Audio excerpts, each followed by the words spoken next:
So, to give you all some background information on why you are here. So, all of you, of course, as you know, are the animal familiars of assorted magic users. Recently, an Eladrin who recently has, sort of the nouveau riche of, has come into, has somehow got a lot of money, has acquired quite a lot of power recently. She has put out the word that she wants sort of a house mage. Not really particular about the type. She just wants somebody kind of handy around who can do some magic to take care of things that she's too busy for. This Eladrin's name is Lady Thistledown. She is quite mysterious and reclusive. Nobody's ever really seen her very much, but she has quite the reputation for paying well, and it's like a very desired position. So your kind of assorted masters have come here to basically it's sort of a 2-day job interview, so to speak. You come, you visit. She has some sort of unnamed things she's going to ask you all to do, and in the end, she is going to choose someone to sort of be a member of her staff. She, in her sort of posting, she indicated that she wanted to meet everyone at the same time, so that she sort of wasn't meeting one person first, and she wants everyone to be on a level playing field. So you all, your masters all kind of arrived at various points, and they've been staying in the little guest house here on your lower left. There's the second story that's not really relevant that some other people are staying in.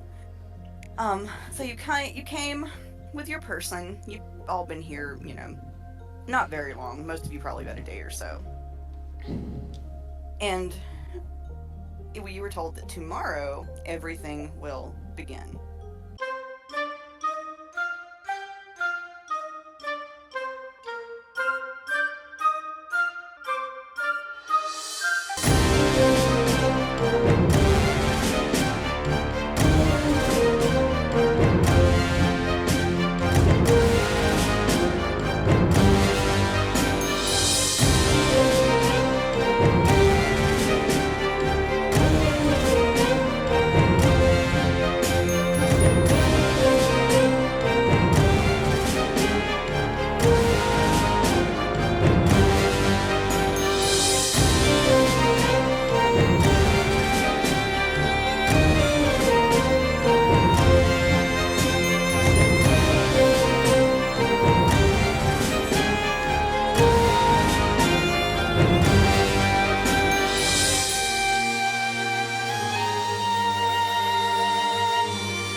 When you all wake up in the morning, something is quite strange.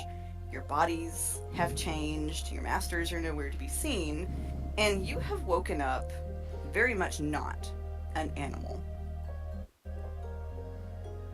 So, before we get too into that, can I get each of you to tell me a little bit about what your master was like?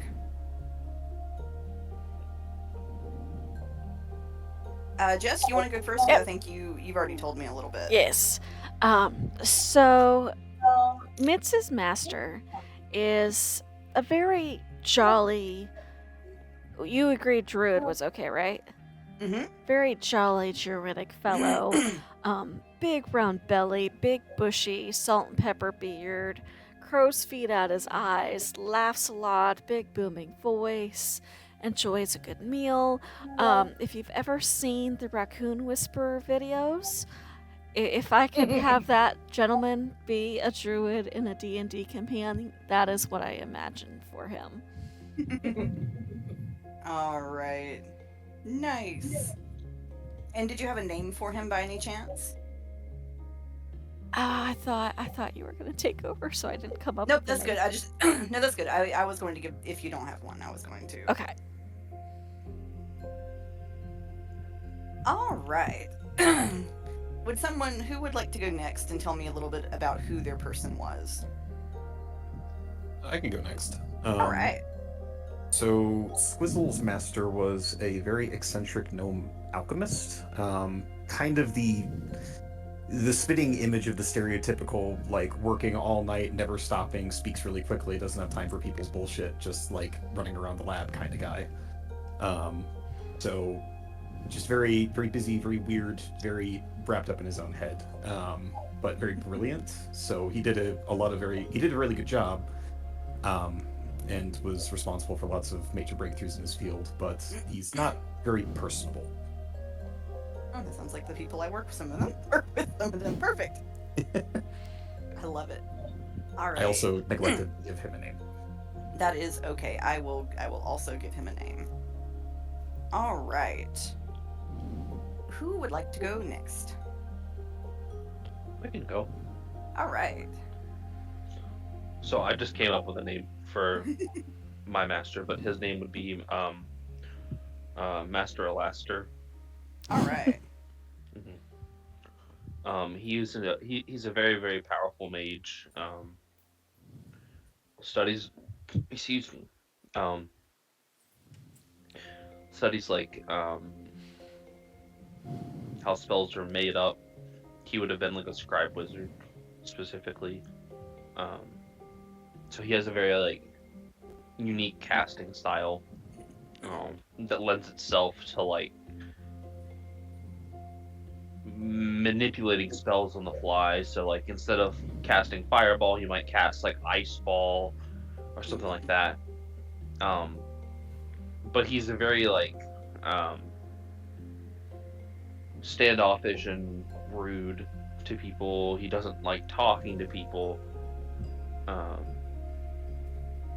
and even though his cat's name was not the nicest, he actually treats Rubbage better than anyone else. Rubbage is like his one true friend. Bless it. That is a cat owner. That's adorable. It sort of makes me think of that comic where they've got the cat. They love this cat, but they call it like Stinky Garbage Man. Those are the ones you know are well loved. Oh, absolutely. I call Remy my naughty little goblin child. I Call also me call my Athena a garbage terrible patch goblin. Cats are terrible goblins. I love them. I also call Remy my discount child I mean, and my lemon baby. I think furry goblin children gets thrown around a lot in this house too. Oh, yes, it does. we've devolved to me just like every time May walks up because she's the youngest and the most can't. She walks up and I'll go, "Hey kid, what's up?" And she'll just look at me and go, "Brr," and then we're off. She's a Mhm. little gremlin. She is a sweet and precious angel baby who does no wrong. She has a quarter of a brain cell. Fighting for second place. I mean, she and Artie share it. That's all I'm gonna say.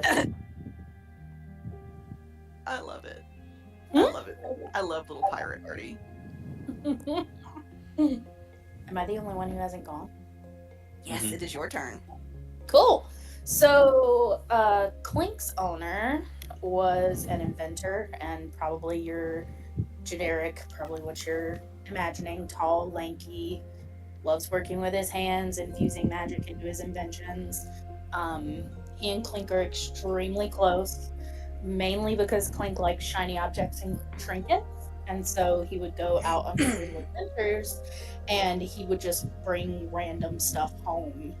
And, Flint would incorporate that into his inventions. They also very frequently used to teach Clink how to solve puzzles and would get very, very excited when Clink would solve puzzles. Oh my gosh. That is precious and adorable. He loves his sister. We love our little babies. No matter Yes. how bad they are. And sometimes they are very bad. Can be. So speaking of our little babies, as you awaken in your new body, your new self, tell me about who you are and what you are. I've sort of dispersed you all each into kind of where you might have been hanging out when you slept. Man, I'm okay with going first. Okay. Um, so Rubbage is a very stereotypical orange cat, very chaotic. But he is transformed into an elf. Um, Surprisingly, he does still have a tail. Um, and very long red hair. Um, he he's the definition of no thought, only do. Um, Incredible. he's a wild magic sorcerer. I love it. All right. So, Rubbage, you have kind of woken up in the living room.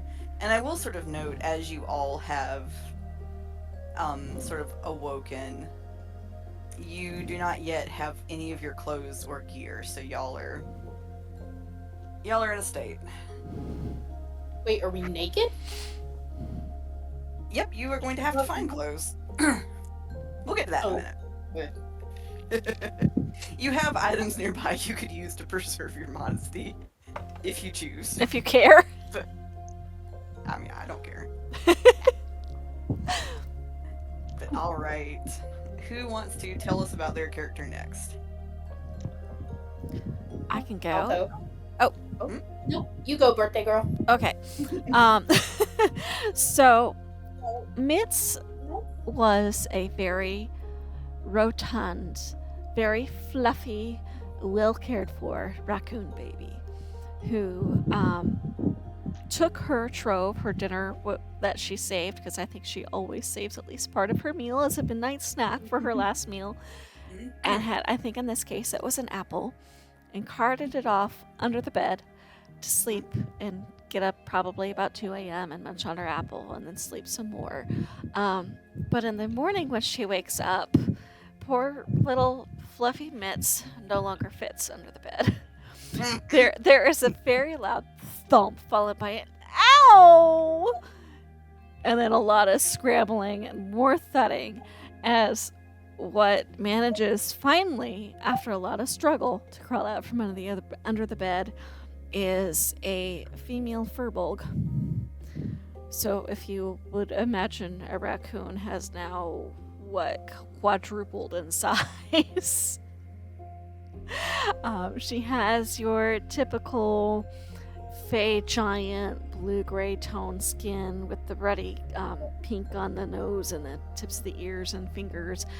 She does still have some of the raccoon marking as the mask kind of appears as a darker splotch of blue under her eyes, almost like a birthmark, and a head of wildly bushy charcoal colored hair. And she is very, very confused as to why she suddenly doesn't appear like to fit in any of the places she used to fit. And as she's looking at her hand, she's like, "These are not mine."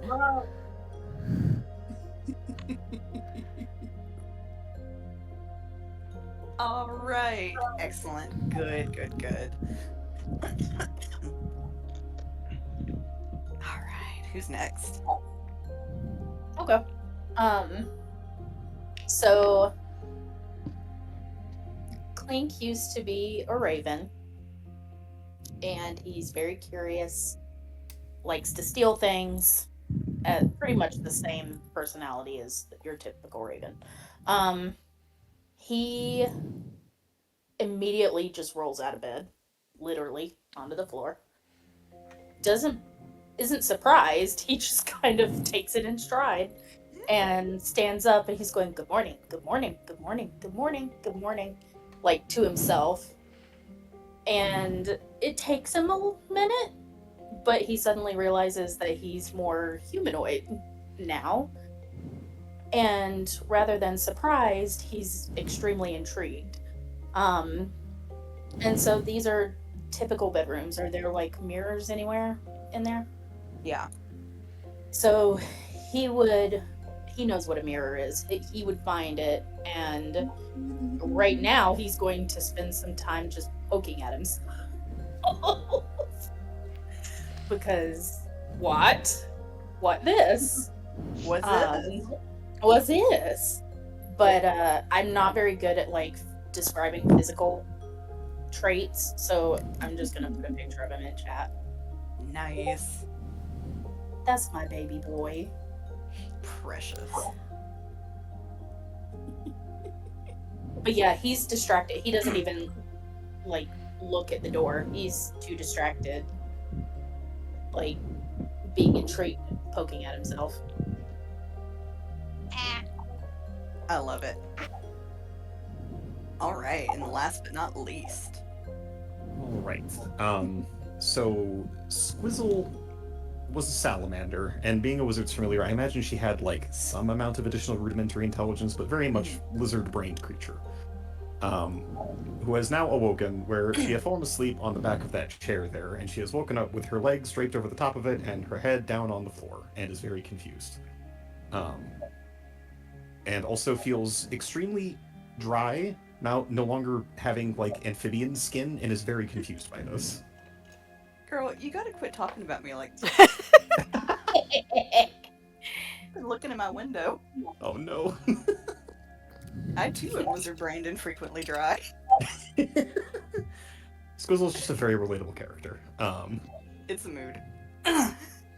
Unfortunately, this additional bump in intelligence has given her a little bit of the anxiety, and that she is now very confused and very concerned about whatever is going on.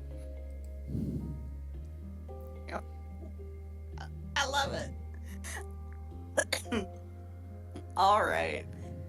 So, you were all kind of in your assorted spaces. You all do sort of realize, well, you may or may not realize you don't have anything on. From the rooms upstairs, you also hear kind of similar, like, bumping and clanking around and some cursing. And we're just going to pretend there's kind of a little staircase that kind of goes outside to take you up to the second story if you want to. And you hear kind of the thunk, thunk, thunk, thunk, thunk of people coming downstairs. And there are kind of some... the estate kind of employs a lot of the kind of like the unseen servants. And you all hear kind of the muffled conversation of where are our people, where are our owners. And let's see, who is nearest to a window? Let's see, Clink and Squizzle, you both are kind of near sort of external windows. So you are both kind of able to hear the unseen servant kind of going, but they seem to be very confused, cause like, but you are, and you hear, sort of saying, and then they sort of leave. And then whoever those two were, they were sort of bumping and thumping around, they seem to go off as well. And you do all sort of realize your people are nowhere nearby. Like, they're all not there. You were by yourself. That's dangerous. Papa? Papa? Papa? Yeah, you get no response.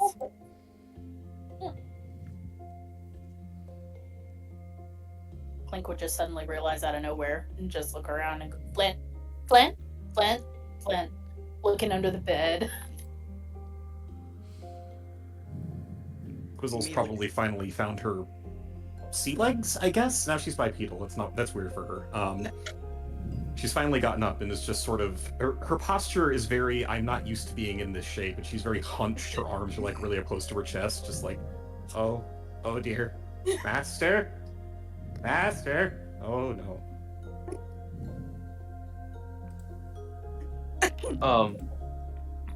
You know how like cats will like bury themselves under rugs sometimes?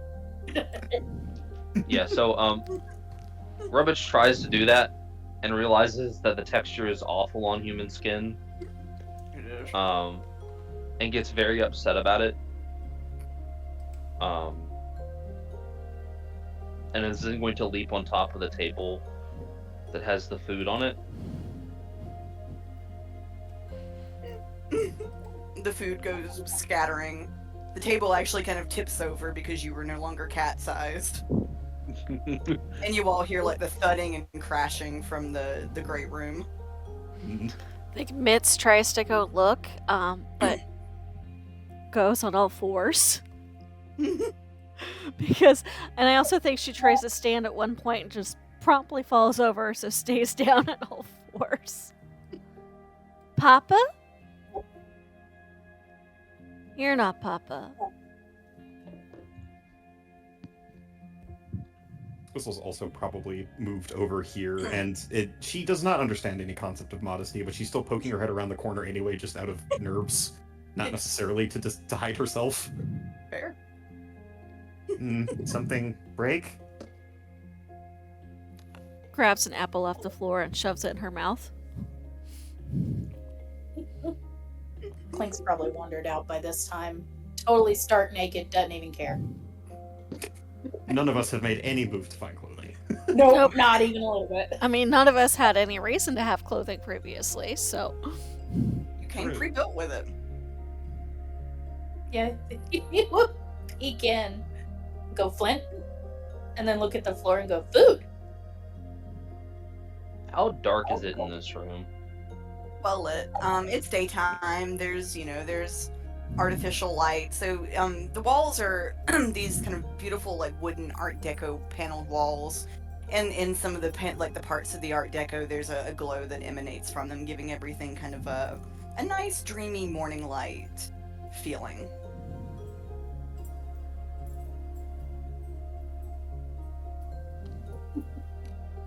Hi, And you all have friends! seen each other.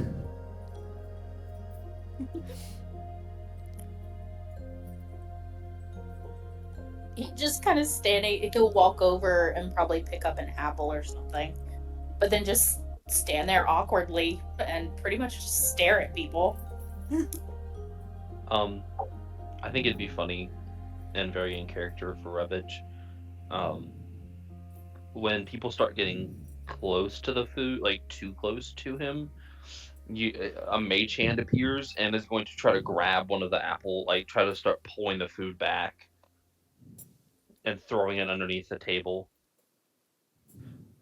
All I can picture is like when cats try to bury their food. Mm-hmm.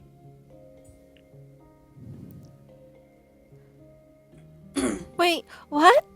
Watching all the food disappear, like her eyes get big and the like full-on disappointment, not even trying to hide her emotions. But food? Sure.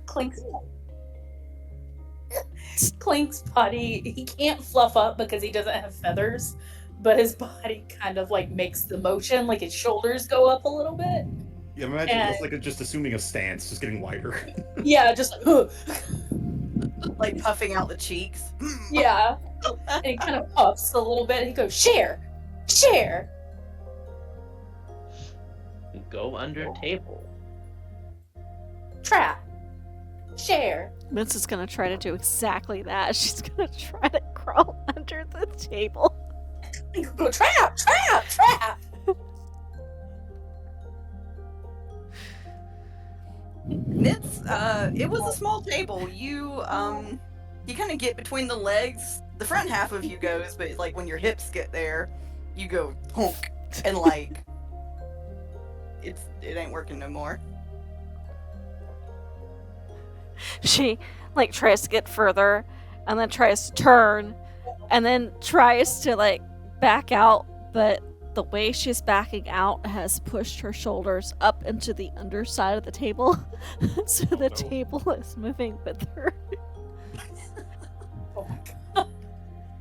I think Clink and he is just watching intently, and when he talks this time it sounds more like a different voice. He goes, uh-oh. Sounds like a man's voice. Like deeper than his. A phrase I'm sure Clink has heard many times previously. That's exactly where that's coming from.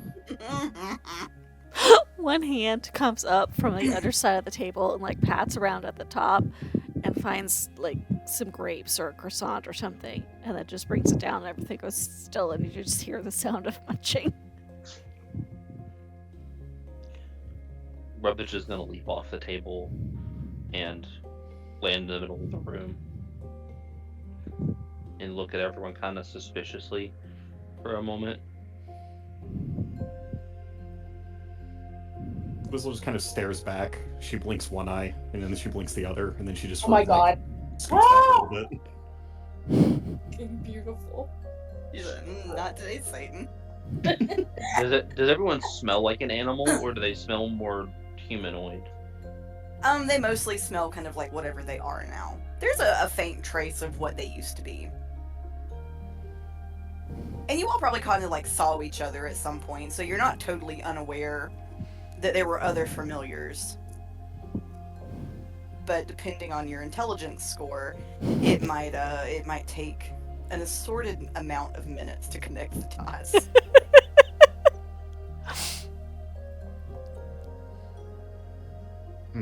No, this, Master, did Master do this? And she starts trying to find his belongings, looking around for potions.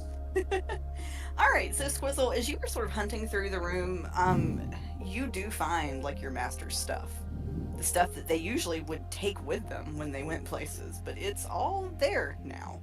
But not them. Not good. She's trying to, like, rummage her, like, she obviously doesn't have the same level of alchemical expertise that her master did, but she's like, there's gotta be, like, transformation potion in here or something. What happened? What did I drink? Did I lick it? Yeah, did I lick something I was not supposed to? It does happen, but when we probably all lick things we shouldn't. But nothing of the sort. As you all are sort of trying to acclimate, the front door, y'all sort of hear it open as somebody else comes in. You see a much older woman. She walks very slowly, leaning on a sort of gnarled wood cane. She's wearing green robes embroidered with sort of various plants. Her white hair is tied up in sort of a bun on the top of her head and sort of skewered a few times. With hairpins that probably used to be bones that have now kind of been carved more or less. Not artfully carved, but maybe reduced from looking like, the bones they started life as. And some sort of paper flowers have been tied onto them to try to make them look a little nicer. And she goes, "Oh dear." And she sort of looks at Clink and goes, "Oh. Well, I've seen enough twigs and berries. Alright, young man, get back into your room." And she kind of like flaps her hands at him.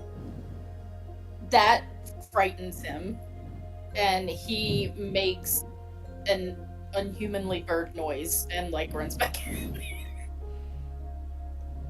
Once he's in there, she comes right here and looks into the room and goes, "As I suspected," and sort of slowly makes her way into the great room, and she sees Rubbage and Mitz and goes, "Oh dear me."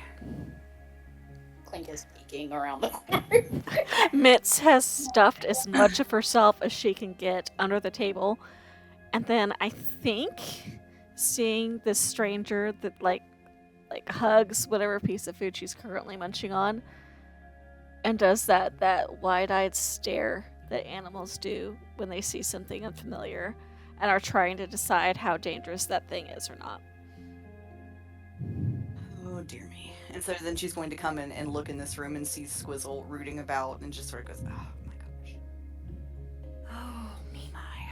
Well, of course they would do it with absolutely not a stitch on."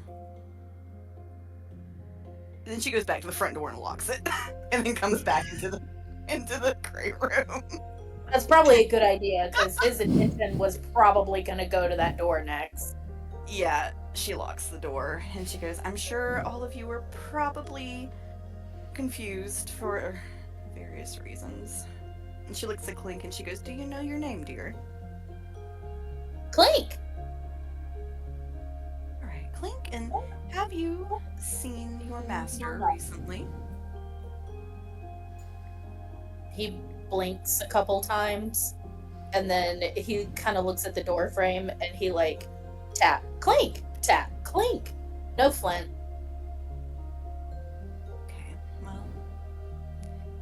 something at least. And she looks over at Ravage and Mitz, and you two. I do have the same question. Have you seen your masters recently?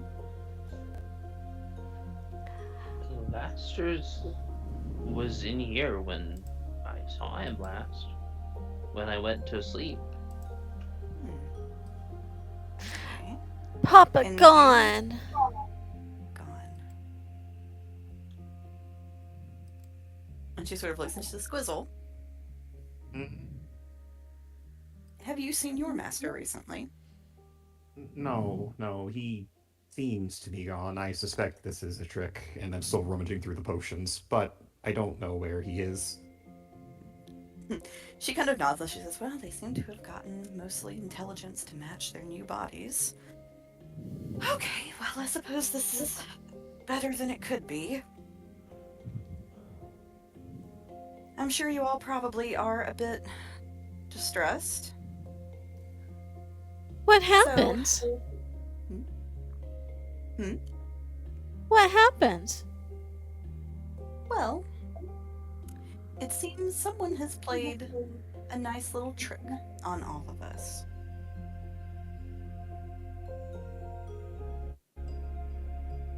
I don't know where your masters are, but I do know, and you notice like one of her eyes is just a little bit different than the other one. She closes one and then she opens it and closes the other.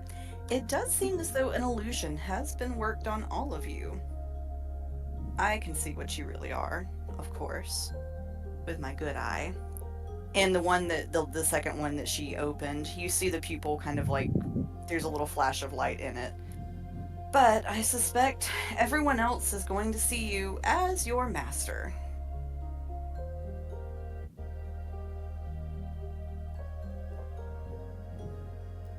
Or looks down at her body, and then like looks like straight ahead to realize how tall she is.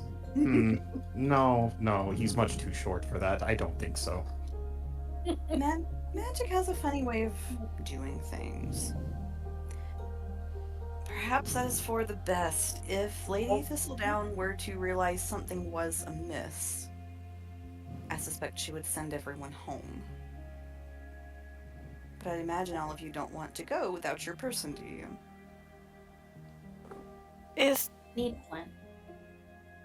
Papa safe?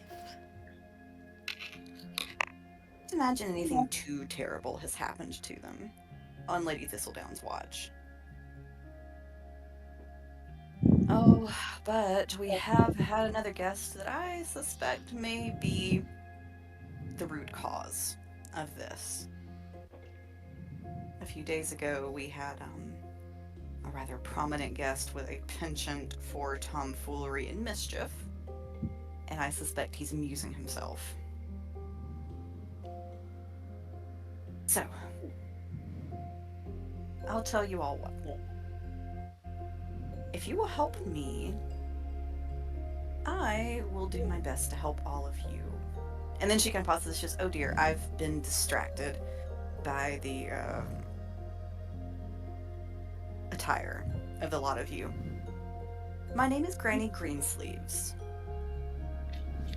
I'm the groundskeeper. I typically handle most of the things that go wrong here, but I'm afraid I've been away for a few days and this place is in a bit of a state. Lady Thistledown, of course, is always otherwise engaged and doesn't have time to attend to it herself. So, I will make a deal with the four of you. Help me get things back in order, and if you can attend to those duties, I will take the time I would normally spend plugging the holes in the ship to try to help you all. I suspect you all could handle these tasks. What do you say? What kind of tasks? Smart for a cat. As smart as a cat. Well, we do have a few problems. Our lotus pond out in the courtyard has been overrun. I'm afraid the pond keeper is in quite a state and has not been tending to it. In the aviary, a paper bird is missing, and the aviary keepers are very, very upset about that. The oven in the kitchen wants a very specific food and has refused to further cook until it receives that food. That being said, it will not tell us what food it wants. And finally, our paper dragon is in terrible need of preening, but has decided it will not come down to be preened.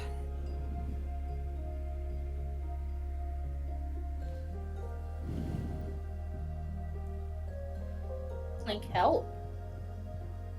Yes. Thank you, Clink. And you'll find Papa. I will do my very best. He can't be too far. Okay. I'll help too. We need to find Master to fix this. Good. And what about you, my orange friend? I'll help. Just if you don't find our masters, I'm sure we will all be very upset. Oh, we would very much like for you all to not be upset. Dear, I can't stand to see something cry. All right, well, you all can't go about the estate like this. I will return shortly with, some things from the lost and found that will probably fit you. Please stay inside. And she looks at Clink. Inside. He deflates. And don't open the curtains. My goodness, we don't need to see 4 naked mages running about. Enough of that already. You see his eyes slowly creep over to the window. She looks at him and goes, eh. He snaps his head back. What if we had clothes? And you can see Mitz is slowly starting to feel out more words than just Papa and food. Well, once you have clothes, you can leave the guest room. The So, guest house. clothes. Yes. Where? Clothes are your tickets to where you need to. I will bring them. Oh, that's a good idea. Curtains. Squizzle walks over and yanks the curtains off the rod and wraps herself in them. Oh dear. There. Is this good? No, dear, it's not. Oh. It's going to fall off the minute you do something. Hmm. And you aren't Lady Thistledown. Alright, so I will be right back. Squizzle, but do keep wearing the curtain since you've taken it down. I can do that. Thank you. I will return post haste. She does not move very fast, despite. But she does eventually return with a couple of unseen servants lugging chests. And they plunk the chests down. And she says, "These are all things that have been left here. Please help yourselves to it, and no squabbling, please. Minimal squabbling." No squabbling. Yes. So, as you all dig through the chests, or through the chests that have been left, you now are able to get the clothes and the gear that you chose when you created the character. So I'm going to step away for 30 seconds, and then when I come back, I would like for you to tell me what you take out of the chest. Oof. All right. So each of you, if you will tell us very briefly what kinds of clothes and etc. that you have taken out of the chest. There is a wide assortment of all manner of things. So you're free to basically whatever you would like to have.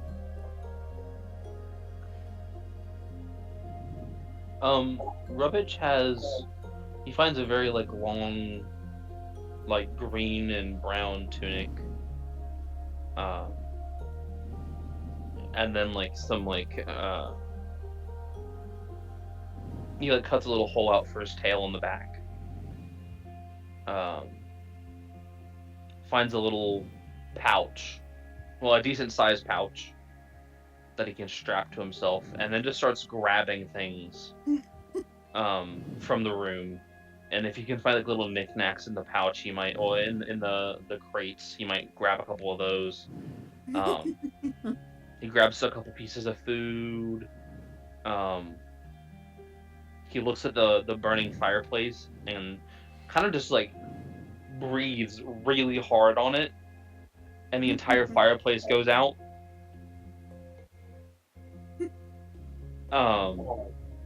And then he grabs one of the logs, one of the burnt logs, and shoves it in the pouch. Incredible. He You goes never into know. goes into Here we go. Squizzle's room and says, "Excuse me, I need something." And he's gonna rifle through the belongings of Squizzle's master if possible and try to take a potion. He doesn't care what potion it is. He just wants a potion. Just a potion. Those could be very dangerous. Those are masters. I wouldn't if I. And she sort of trails off as you give her no mind. Very unusual for a cat to say, excuse me. Right? Well, I imagine it's like our cats. It's like, excuse me, as they poke each other off of wherever. Uh-huh.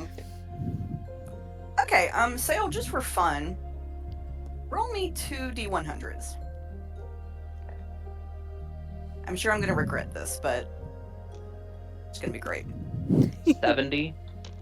Okay, so you find 1 potion of invulnerability, grants resistance to all damage for 1 minute. Okay, give me just a second.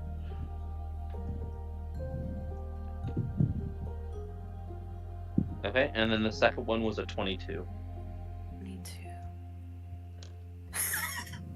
I'm really gonna regret this one. You get a potion of growth. Drinker doubles in size for 1d4 hours, gaining advantage on strength checks and saving throws. Amazing. Nice. Oh boy, I am excited for this.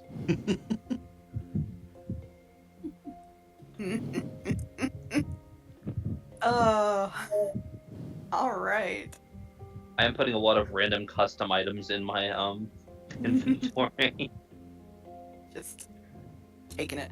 Burnt log. Burnt log. Just for fun, there really is quite a lot of stuff in these chests. I would like everyone to roll me a D100, please. Ooh. There's not a die roller in this system, is there? There. I thought in D&D the- Beyond there is. D&D Beyond. Oh, you're right. Yeah. Okay. Sale and Jess are the D&D Beyond masters. Yeah, and Owlbear, assuming the widget was attached to the room, which it may not have been.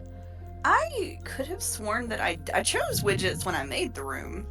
Oh, I need to enable the. Yeah, the you have widget. to turn the toggles on. Oh, I was like, why? Nothing I chose here. What is up? And then I just went on with my life. Okay. Mood. Okay. I've now enabled a whole bunch of shit. Yes. Ah, okay. So Now there should be. 1D100? Yes. Okay. Where is that? So Okay, for me, if you go like all the way up to like the top right, that gray kind of oval, the dice is like all the way on the far right.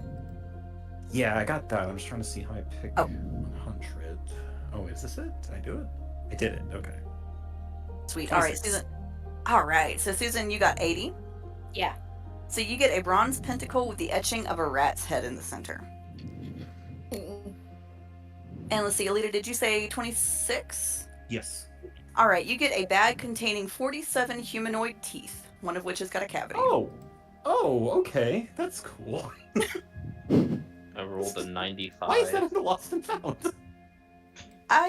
Look, magic users are a weird bunch. All right, you said 90? 95. 95. You couldn't have rolled a more perfect number if you tried, Sale. You get a petrified mouse. I'm going to say this one specifically is so old it is opalized. Oh. Incredible. I got a 24. 24. You get a multicolored stone disc. It looks like a stone disc with a whole bunch of different little, like different types of minerals, like that have been like glued together haphazardly, but it is roughly disc shaped.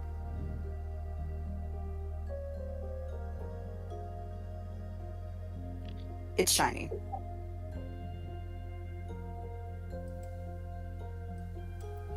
Shiny, All multicolored stone disc. Once you all kind of have settled down with your item grabbing, Granny Greensleeves will kind of nod and say, "All right, that is a significant improvement." Okay, so do you all remember what you're supposed to be doing? Oh, weren't we gonna go around and say what we picked out of the chest? Oh, I'm so sorry. Yes.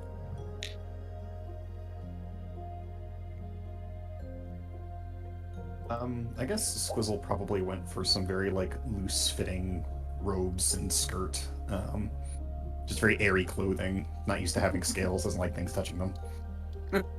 Mood.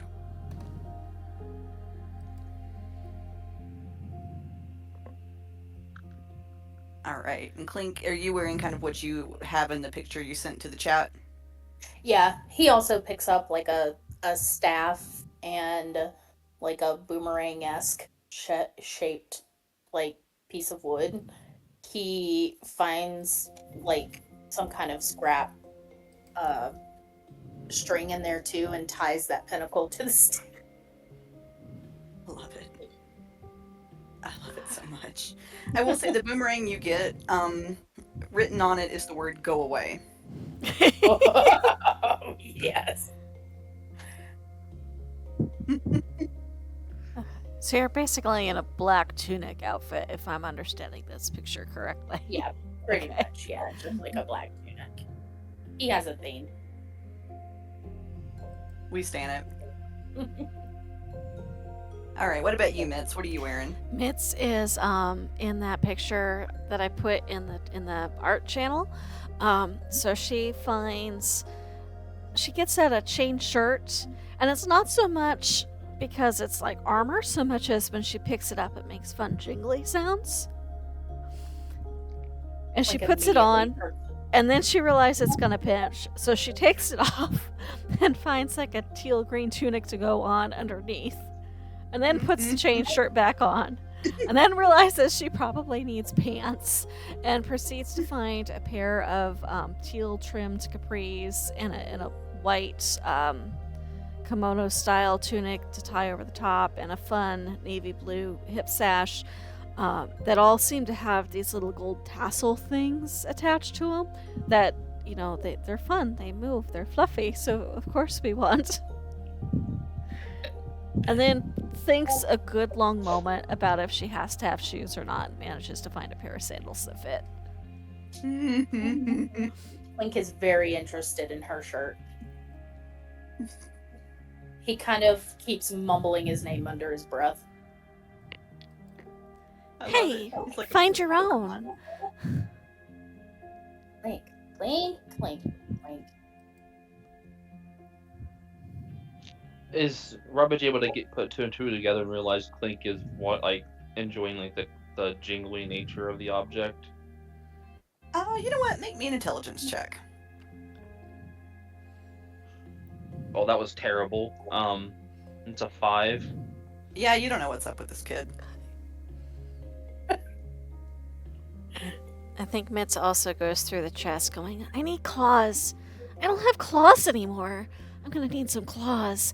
And manages to find some daggers. And then goes, where's Papa's thumping stick? And wanders through her druidic father's things and finds his walking staff. Clink is amused that they have matching staffs. And he would actually point and go, Clink, staff! And then point at himself and go, Clink! And then hold up his stick and go, staff! Yeah, yours is shiny. Mine has flowers all over it. Clink trinket, Clink trinket, shiny. And like points at the thing that he tied to it. Jingles! Like she pokes at some of his trinkets so they jingle. Jingle. Jingle. You can tell that's a new word for him, but he likes it. And I think the staff she grabbed is kind of like a long branch, still kind of gnarled looking, and at one end has some leaves and some stems poking out with a vine and some flowers kind of poking off that don't necessarily belong to the same type of tree that the staff was carved from, but somehow have been managed to be grafted to and are still very much alive. As you all are sort of admiring each other's new accoutrements, the front door. So Granny Greensleeves kind of left you all for a minute to do that, and she comes and she's coming back, and then she sort of ushers in two other people. A hot pink kobold like just busts her ass in, like comes in, pushes Clink out of the way, like with like a whole body shove. He caws at her, like literally. She turns around and like hisses at him, and like her He little hisses her little back, her little mohawk kind of like stands up a little bit. puffs up again, and hisses back like he's mimicking her noise. Hey, that's not nice. Yeah, whatever. And she starts rifling through the trunk of stuff because she and her friend that come in, her friend kind of eases by Clank and goes, "Excuse me, pardon me." The man that comes in is a very, very tall, sort of very like buff, Yuan-ti man, sort of a copperhead, sort of a set of scales sort of coming down his forehead and his nose, you know, sort of the snake eyes. Much bigger, but also much more polite than his tiny companion. And she's just like grabbing shit, throwing it out of the trunk, throwing it everywhere, grabbing shit. Are they both naked too? Yep, they are also in the process of acquiring their gear.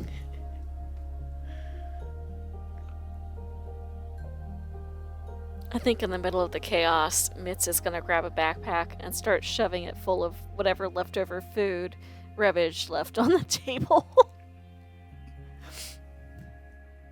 Incredible. Rubbage has a glorious thought really briefly. He grabs an apple out of his pouch and cracks it open and pulls one of the apple seeds out and walks over to Mitz and says, "Can I do something to your staff?" It's Papa's staff. Looks very worried. And Rubbage is gonna like try to, I don't know, he's gonna take one of his nails and like make a little pit for like the seed. No, And then put the no! seed.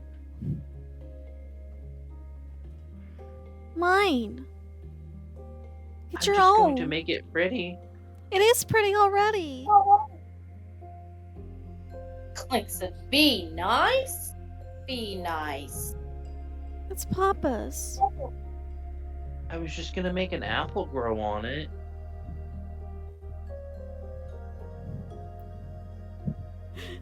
I want to do like a rolled off persuasion. Sure. So I'm trying to decide. I want to do this as soon as possible because Mhm. this is gonna be really fun for me. I'm going to use Bend Luck on Mitz, and this let me make sure I read this right.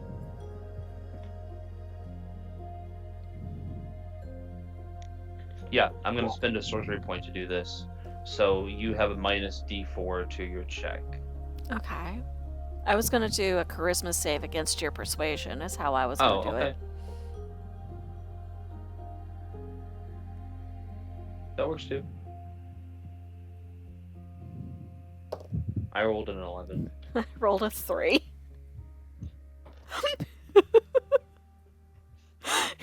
the apple, the word apple. She very, very slowly hands it out. Don't hurt it. I'm just gonna make an apple appear. And I'm gonna use Druid Craft and make it a small apple grow on the side of the staff. Now if you hit something with it, it'll make a cool noise.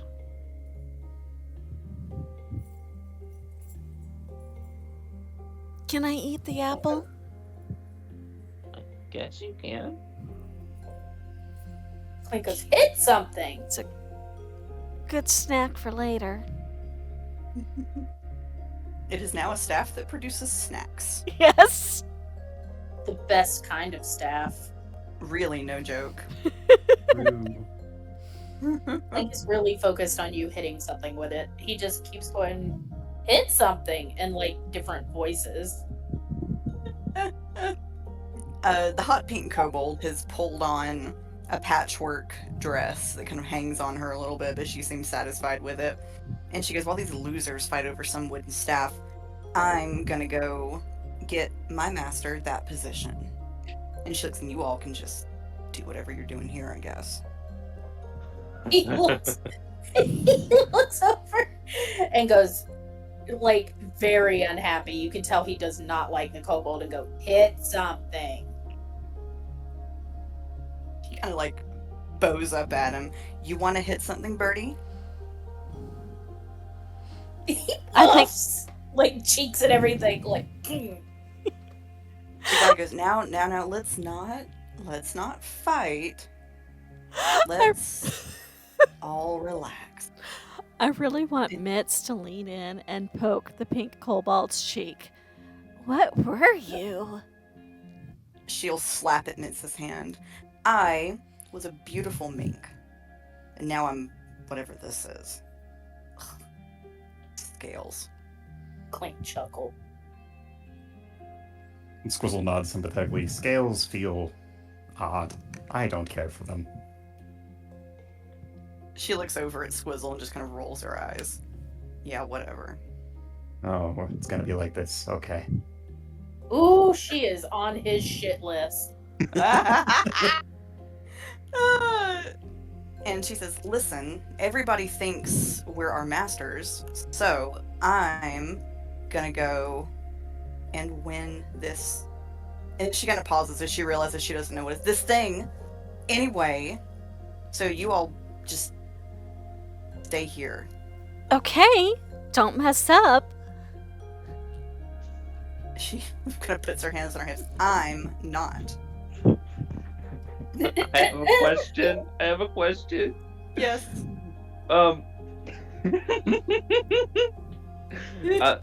Rubba just feeling a bit spiteful. As cats do. There's a small, maybe like a small bottle of honey in his pouch, so he's gonna pull it out and like kind of rub it on his hands and then say, "I hope you do really bad today," and he's gonna cast suggestion. Nettleteeth kind of just looks pissed and grumbles. And Sket, like and just kind of starts stomping out. Because she does have to make a wisdom save, and if she fails, Oh. she has to do it for the next 8 hours.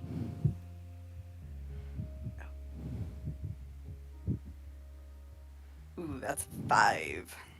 Okay, Clink looks well, extremely smug right now, by the way. yeah, so I don't know how you want to interpret that, but Mm-hmm. as long as I'm concentrating on it, which I will be for a little bit, she's not going to do well. And just for funsies, since this is the first time he's casted a level spell, I'm going to roll a d20 and see if I get a wild magic surge. Yes. As she is stomping out, she looks over her shoulder and goes, come on, Sket. We're good. No wild magic surge. Woot. And Sket goes, I'm really sorry about Nettleteeth. She's just kind of upset that her mistress is gone. I hope you all do well with the interview. And he kind of gives he puts like both of his fists out at first, and he kind of like looks at them, and he like first one thumb and then the other, and then just kind of like holds his hands up, Good. and he kind of like looks at his thumbs, and like then he get like for a minute he's just kind of like wiggling them like ooh opposable thumbs. Clink reaches out and like takes it like in between his thumb and his forefingers, like, ooh.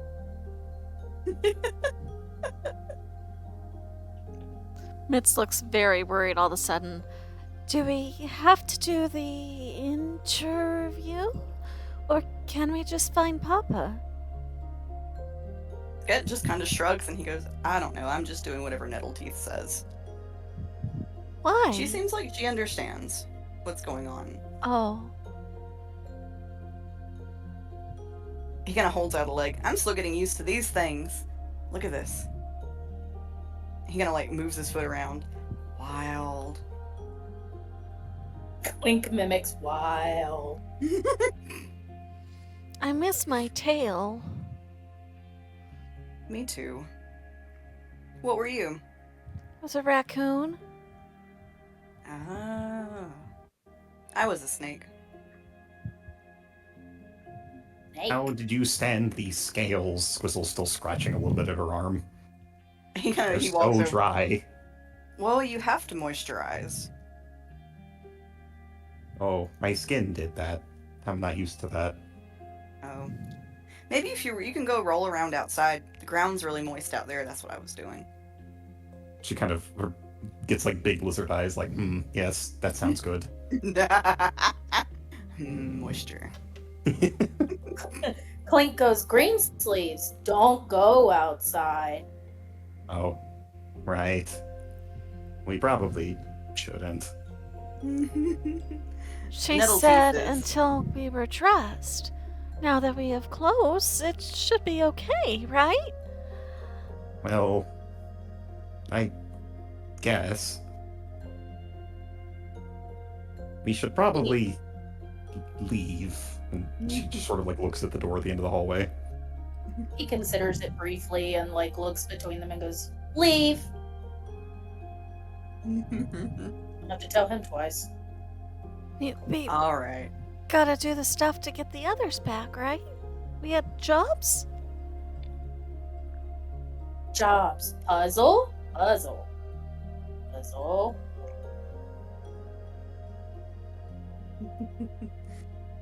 At this point, Granny Greensleeves comes back and she's in a bit of disarray. And she goes, "Oh, well, you all are quite dressed. Excellent, good. If you all would, dear, if you would go take care, do you remember the tasks?" Could we get a quick refresher? Paper dragon, paper birds,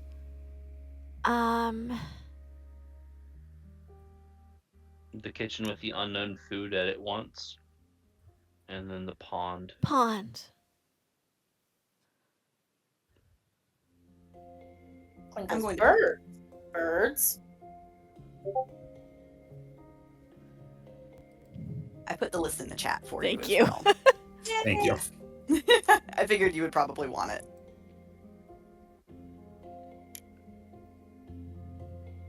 And she goes, "Now, if you all will just make sure you do those jobs very, very thoroughly, I will find you all to check on you later. Please don't break anything. And please leave the clothes on." And then she, as fast as she can, she scurries off. She seems to be a little bit distressed. Gee, I wonder why. Right. I mean, a number of reasons. A number of possible reasons, I suppose. It's been a day. She said today has been a long week.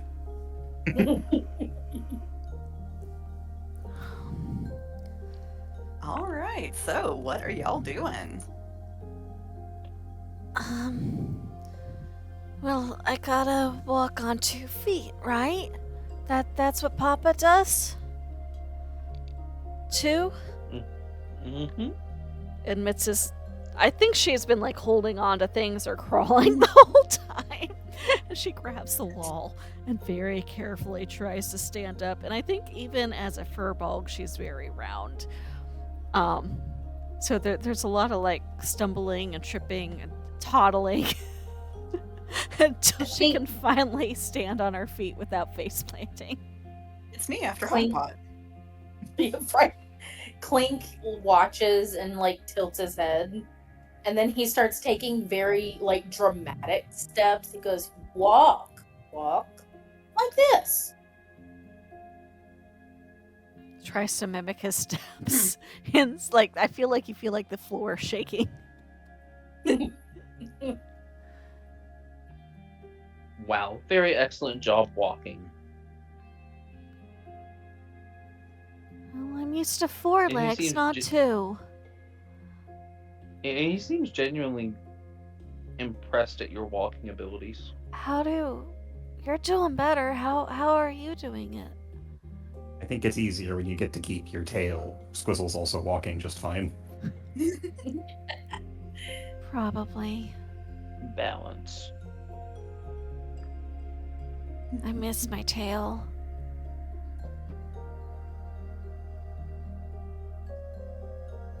Clink kind of moves his arms a little bit, kind of flappy motion, and go, Miss Wing, go fly. Oh. That's right. Grabs something else off the table of food, like a pastry that was not squished into the bag, and starts munching on it. I got snacks.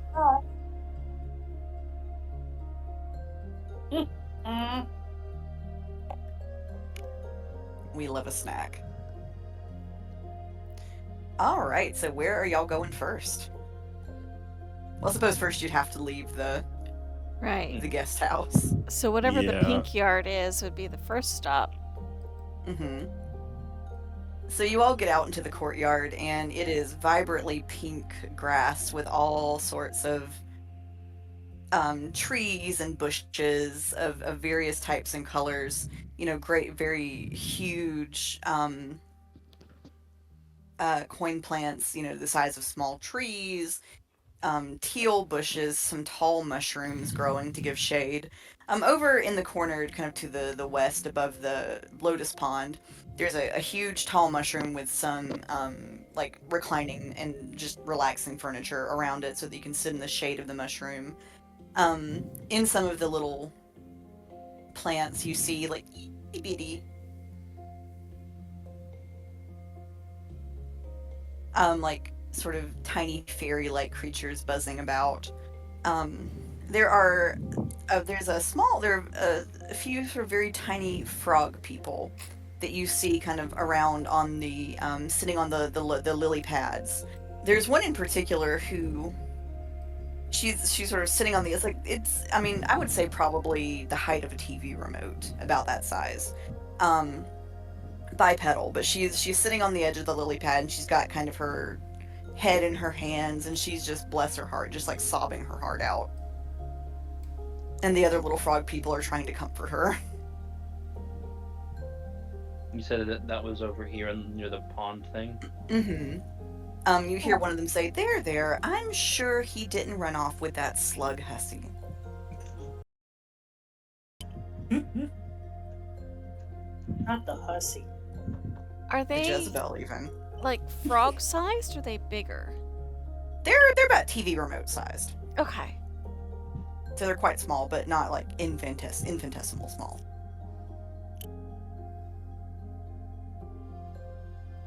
I think Mitz will go over and kind of kneel down. And like, she's still pretty big kneeling down because for bulk. And go, hi there. Are you okay? The frog sort of looks up and she goes, no, I can't find my husband. Okay, what's he look like? He was beautiful and green, and he had the most iridescent slime I have ever seen. We were supposed to go on our date tonight, and I haven't seen him, and even if he did turn up, I have nothing to wear. Jezebel hussy. And she looks up and says, I saw him talking to that slug the other day. I'm sure that's where he's gone. Her slime Slug. isn't even impressive. Yummy. Finally, people with an appreciation for slime. I miss my slime. Oh dear, have you lost your slime? I have.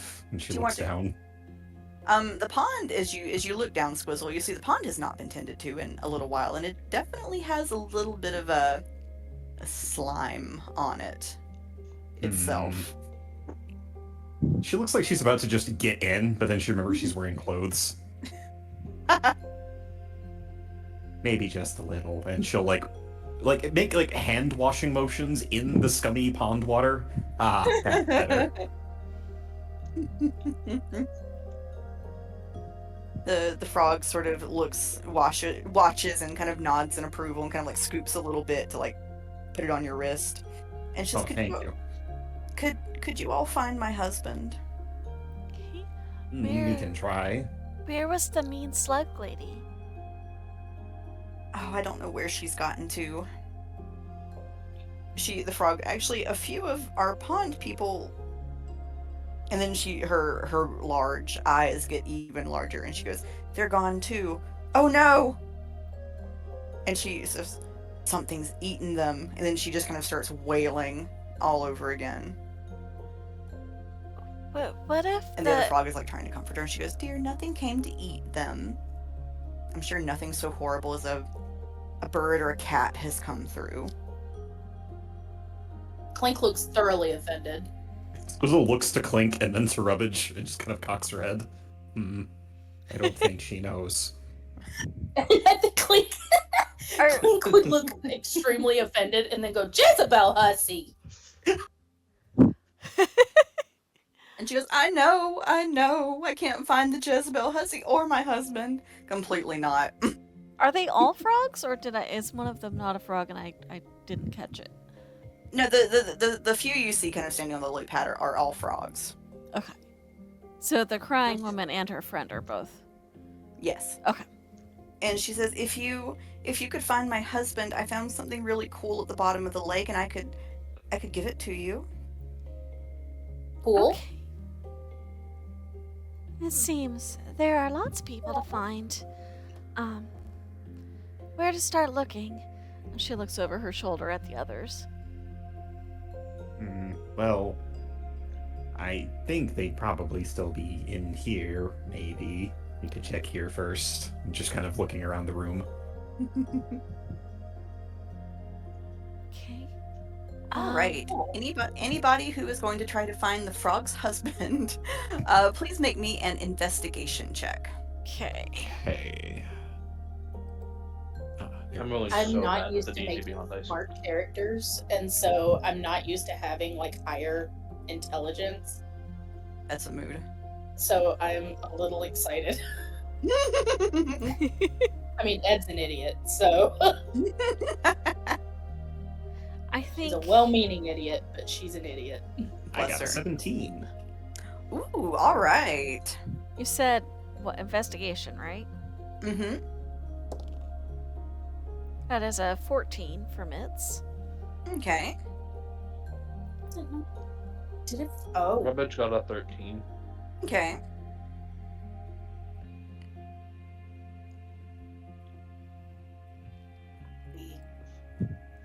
my computer's having a moment. I mean, listen, we are all having a moment. Really? Come on, you can do it. I believe in you. Fucker. Okay, we went the soft route. Now you need to like get your shit together. Okay. I do think Mitz probably starts over here by this table full of food. Cool. Well, I don't know. One that I had proficiency with, I rolled nat 1 on. So that's a 7. Bless it. All right, all of you but Clink find something. I'm sorry, Clink. Maybe that intelligence will kick in later. He's still sounding out the word Jezebel. He's distracted by the slime because, Fun. yeah, I think he saw Squizzle like touch it, and now he's just kind of looking over at it. And he like pokes a finger in it. All right. So Squizzle. Actually, Squizzle, I'm going to do you last. Okay. Mitz, you said you got would you get a 13? 14. 14. Okay, so 14, 17. Rubbage, what did you get? Sorry, I was chewing. I got a 13. Okay. 13. Okay. So Rubbage, with the 13, you do find, as you were sort of looking around, you do find a teeny tiny set of frog clothes kind of made from the local flora. It's might have. I mean, it definitely belonged to a frog at some point. It still has the scent of frog on it. Um, Mitts, with your 14, um, you also find another little sort of bit of frog clothing. But next to the frog clothing, you do see some human-sized footprints. And then Swizzle, with your 17, as you are looking around, you find a slug.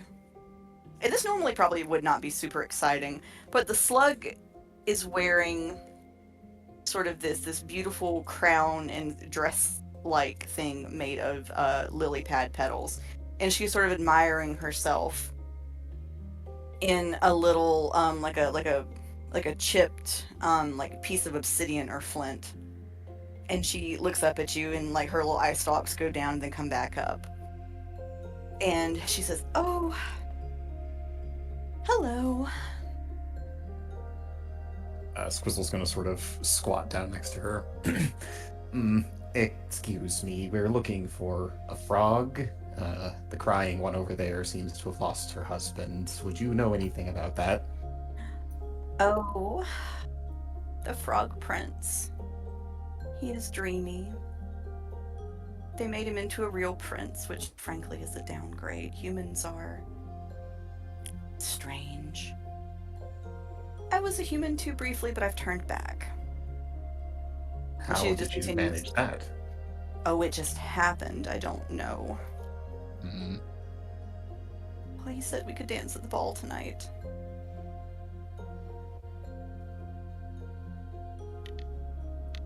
Interesting. So who found the footprints? Did somebody else find those footprints, or did we all see those? Mitz is the one that found the bits of frog clothes and then the human-sized footprints. I I see. think she's very carefully putting the frog clothes on the table. Um, hey guys, I think there's shoe prints over here. Can I see where the footprints are going? They're going up towards this gate here. Like you see the footprints go up towards the gate, and it looks like someone has mostly cleaned muddy footprints off of the steps. Okay, where the green steps are? Mm-hmm. Okay. And sort of Mitts, you also have like a little bit of like frog-sized clothing. So it looks like, so kind of based on what you and Mitts can kind of see together, is it looks like maybe like whatever had been wearing the clothes had dropped part of the clothes over there, and then had dropped the rest of them where Mitts is. And Rubbage, you see these clothes are torn a little bit, like something like just burst the itty bitty seams. I wonder if whatever made us big made the frog big. I think that's the case. I found, what was her name? Hussy Jezebel over there, and she explained to me that he turned into a human. You hear a very disgruntled slug gasp. I apologize. Was that not your name? That's what I heard from the other frog. Jezebel Hussey. Yeah, that. Both of her eye stalks go down into her head, and she like slugs onto the other side of the leaf and won't talk to you anymore. I don't think she likes her name very much. Or maybe the frog was upset and said the wrong name. It sounds like a slug name to me. I'm not sure. I don't know. Oh, hey, Miss Frog. She's gonna go back to the pond. Yes. We think that whatever made us big made your husband frog big. And I think he went that way. We're gonna go look. But I don't think anything got him. I mean, being turned big is very disorienting. So maybe he is trying to figure out what happened so he can be a frog again too. The crying slows down. She goes, "He's big now?"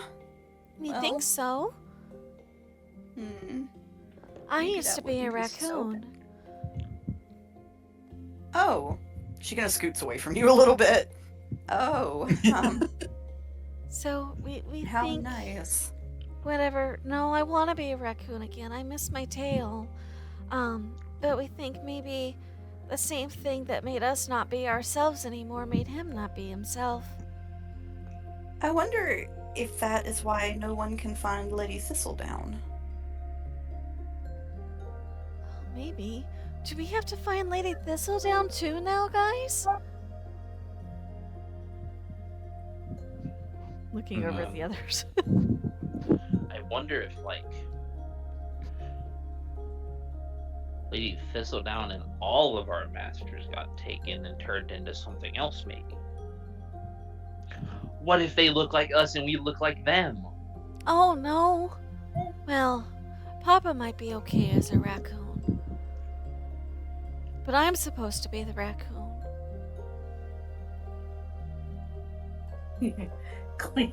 Clink in that voice, that deeper man voice you heard earlier, just goes, Clink, you're so handsome. God. Baby. That's his version of, well, if he looks like me, he's a handsome boy. Oh my god. I'm gonna check something. I have an idea out of character. Probably want to do something. Okay. So we're just gonna lean down to the water and look at the frog and go, Miss, what is your husband's name?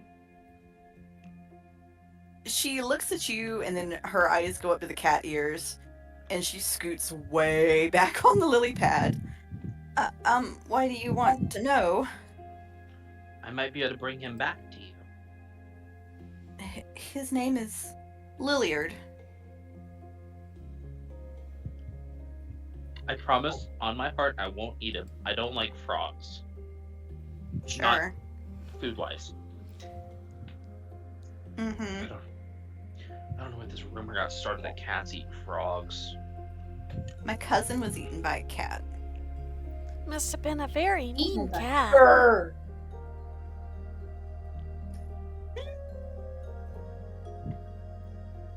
Well, I don't eat them because I'm a nice cat. She looks doubtful. And Elaster always says how good of a cat I am. I love it. She goes, well, if you can find him and you don't eat him, I suppose you could lick him a little. I would just love to say that to anyone about my husband someday. Like, the best sentence.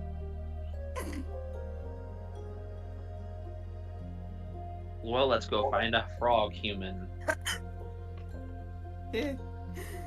All right. And I would like to grab the frog clothing, the clothing that's on the ground, Mhm. and I'm just gonna shove it in my bag for now. Okay. All right. So what we know right now is the frog has possibly been turned into a human, and he said he would dance with the slug at the ball tonight. He a hoe. Just a straight up hoe. All right. So it seems as though the frog woman has not been keeping the pond because she is so distraught over her husband. Okay. We need to find Alright. where the ballroom is.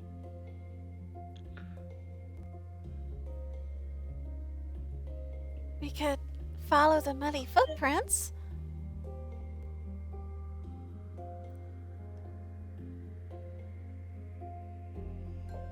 Okay. Are y'all following the footprints? Sure, why not? It'll toddle over to the gate. As you get up to the top of the stairs, you find one of the unseen servants cleaning up the last of the footprints. Oh no. Where go? It just kind of shrugs and continues cleaning. What do the unseen servants look like to us? Is it just like a shimmer in the air, or? They're they look a bit like, if you've ever seen like corn dolls, but just sort of made of fabric, and they have like little sort of like black dot masks where their face would be. Oh.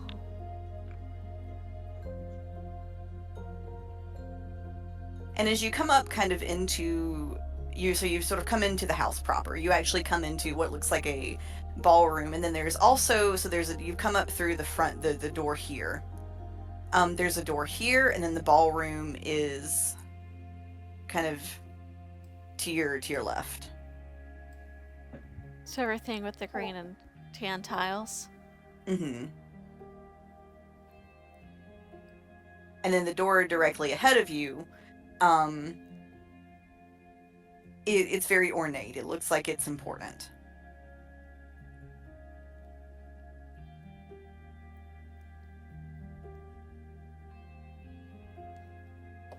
Where did the footprints go to? She'll ask the servant. The servant just kind of shrugs again.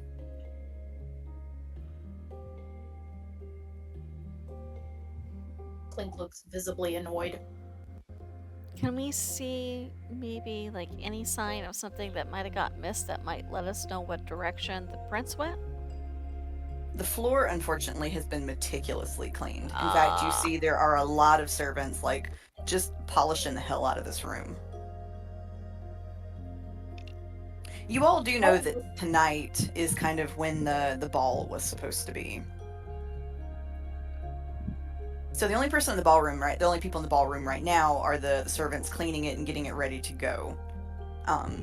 But whoever's going to the ball will be there tonight.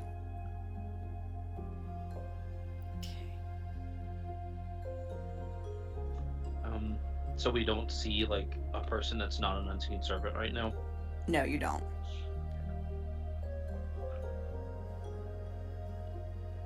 But the door ahead of you is sort of slightly ajar. I'm going in. All right. So, as cats do. So, Rubbage, as you come in here, you see it's like almost like a little foyer, sort of lined with plants. Underneath, like little tiny, like little hanging globes that make like artificial sunlight. And through the door, you come into sort of a blue drawing room. And there's a little screen here, like a dressing room screen. And then here is a little set of steps leading down into sort of a recessed bedroom. And then there's another little door right here.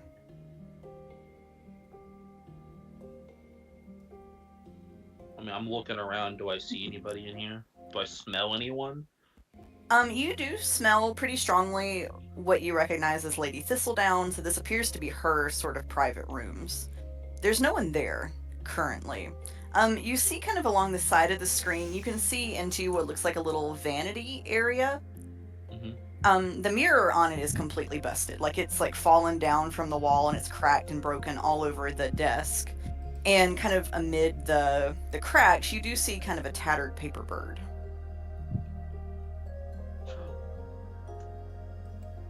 I found it.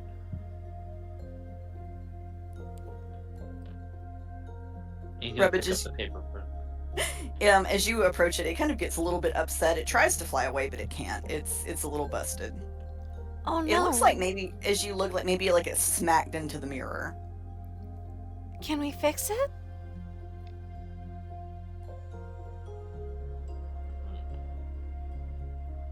I think Mitz is gonna try to hold out a hand and go, I wonder if, and kind of sort of like she doesn't really know or understand what she's doing, but she's gonna try to cast mending on it.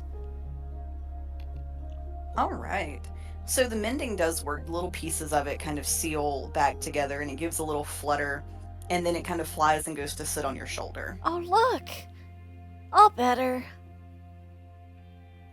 Do you want a snack? She's gonna get like a little bit of bread out of her bag of food and try to offer it to the paper bird. It'll peck at the bread like a real bird, but it can't really eat. Oh. I'm sorry.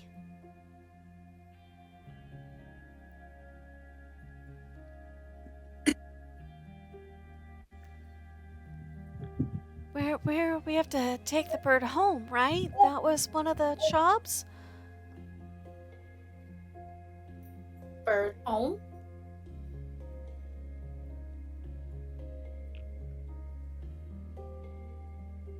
We have to find the place where the birds go. I don't know where that is.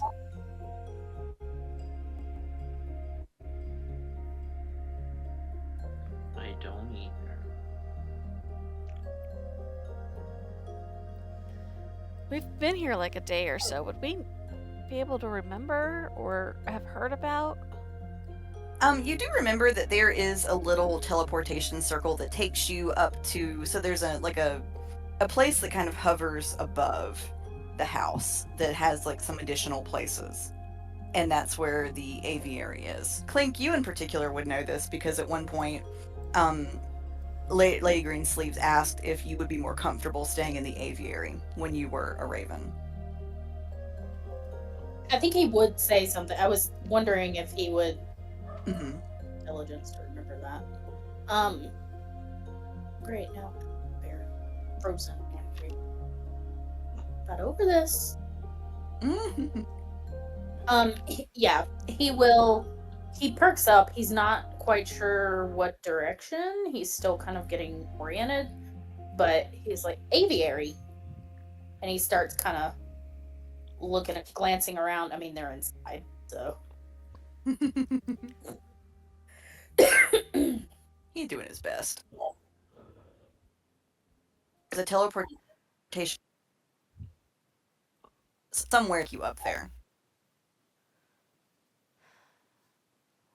Sorry, I think What? my internet's blipping. What'd you No. say? Yeah, no, it cut out for me too. Yeah, something is struggling. So I was saying, so you know there's a teleportation circle somewhere that will take you there. I'm looking at the map trying to find it and I have no clue.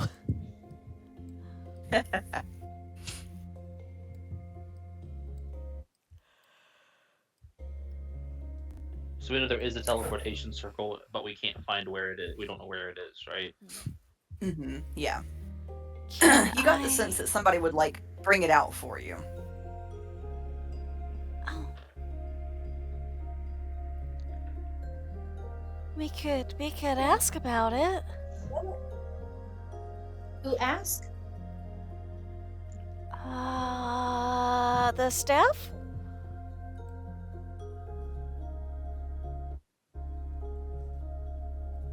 Like one of the. What if we ask those frogs? Maybe they know where the aviary is. Maybe, well, maybe the person cleaning the floor.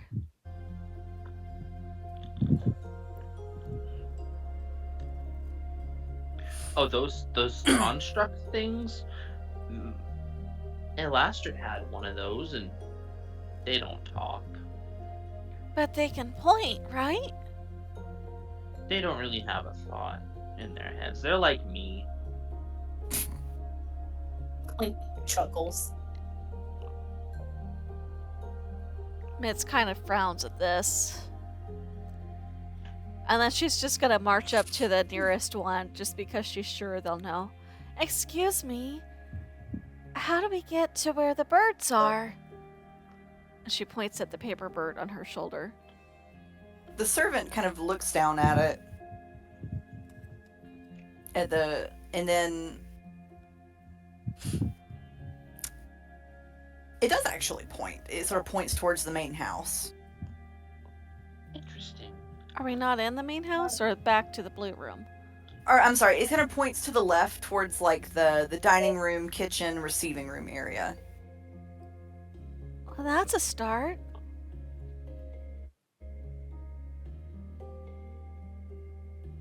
Unless, do we need to look around the blue room more, too?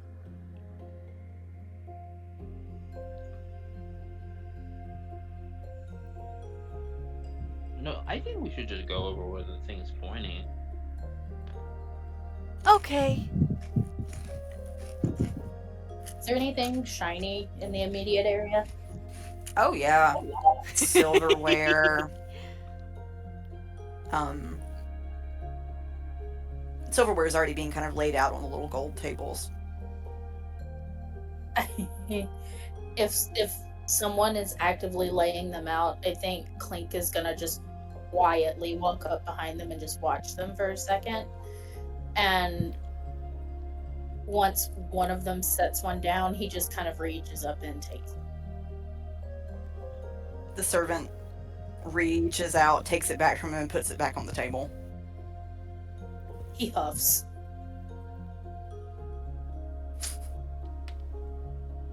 What is everybody's passive perception? Oh. Okay. 14. 14. Okay. Mm-hmm. Let me check. I'm making coffee. I'm getting a little sleepy because I didn't sleep well last night. Same. Passive perception is 12. Okay.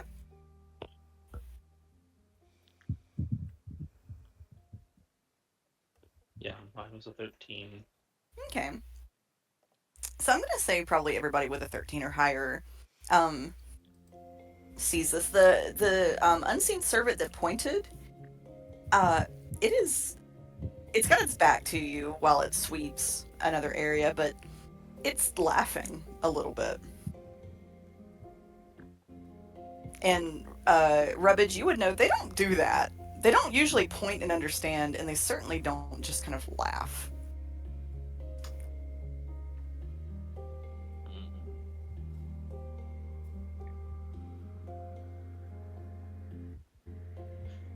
We're just gonna kind of come up to the thing and look at it real close. What are you laughing about? It kind of startles a little bit and tries to pretend to go back to sweeping. No, no, no, no, no, no. You're gonna tell me what you're laughing about.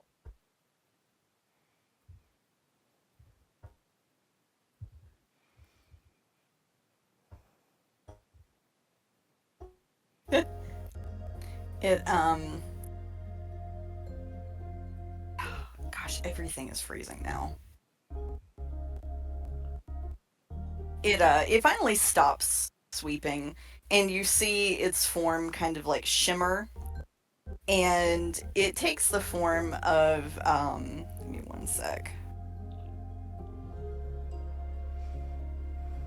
Of kind of this sort of tall, satyr-like man with sort of reddish hair, sort of patchwork, but still somehow very nice clothes.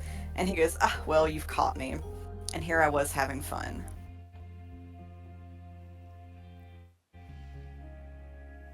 Clink looked startled. What were you having fun doing, huh? Well, watching, of course. You all are doing a very good job.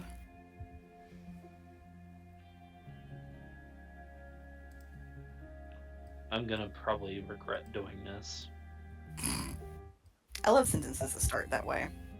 Same. I'm gonna whip out my potion of growth and just down it. Oh no. Mitz's eyes get big and she backpedals a little bit so she's not in the way. He just looks amused. Oh no. The man kind of looks up and watches you as you grow, and he's just kind of laughing, and he goes, "Ah, now what's that for, son?" Were you the one who turned us into this? Did I you am. make us big? I did. Why? I have my reasons. Where's Papa? Your papa is safe, but currently in another form. And wait. Oh no.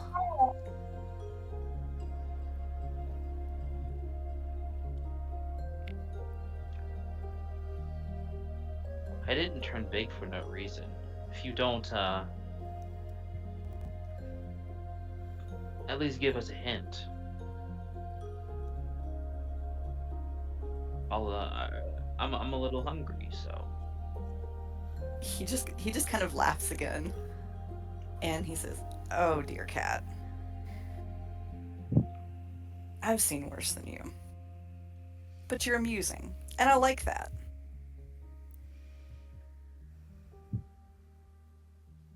Miss Greensleeves asked you all to do some very things.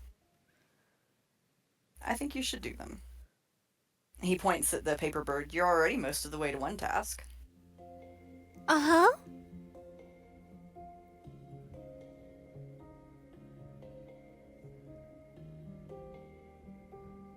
So, if we do all the things, you'll make everybody themselves again? I will.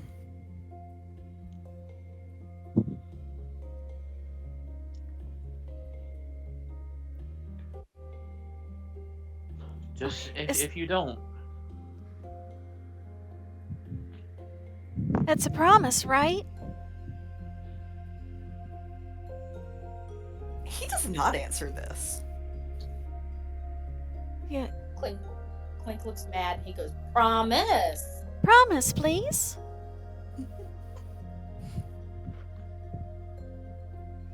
The man just kind of chuckles and he says, I suspect everything will work out okay in the end. And you'll fix it if something goes wrong. We will see. Papa says it's important to fix our mistakes. I'm well aware of what your papa says. So, This is all. you'll make it all better. Don't worry, girl. This is all just a bit of fun. Like a game? Something like a game. Okay. So when we win the game, you'll make everything better. We'll see. She kind of huffs. Yeah, Clink under his breath goes, "Jezza us." He looks at me and goes, and now where did you learn those words? Frog. That tracks. Oh yeah, okay, yeah, that makes sense.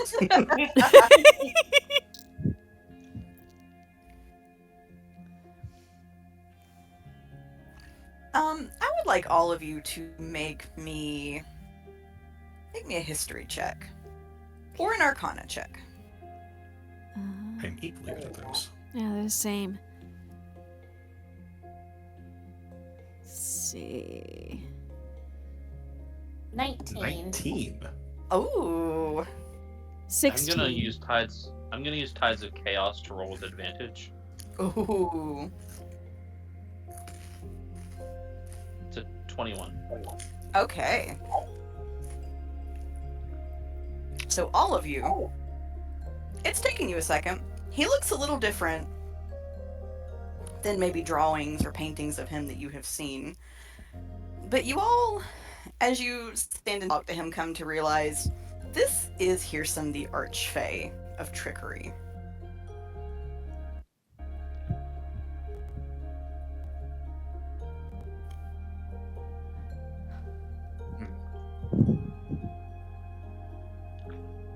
I think you should promise. I'm not going to get caught in a trap like that, little girl. I think all of you should see what good you can continue to do.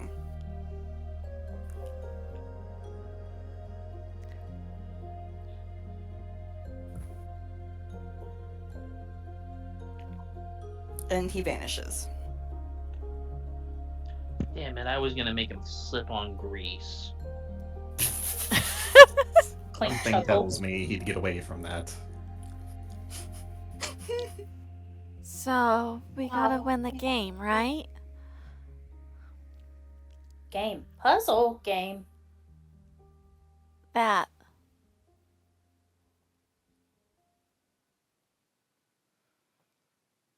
Okay, so bird with the other birds, and then we look for the frog and do the other things.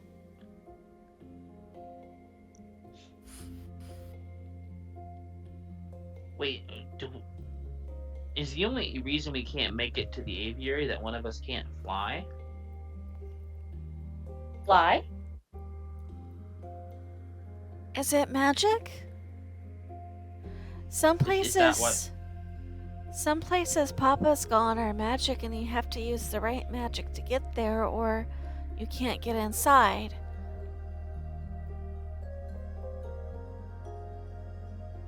Clink, were you at the aviary at any point? Only talk. Never been.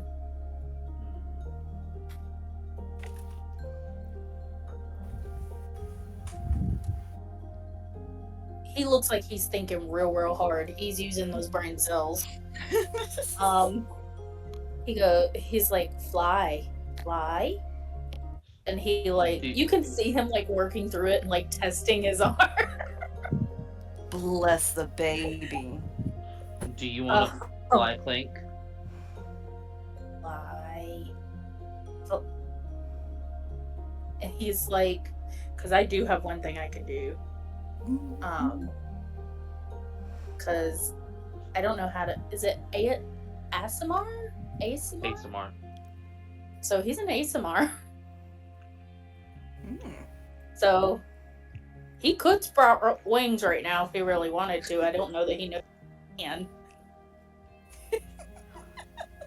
Maybe. I'm just imagining him trying so hard that they just like pop out.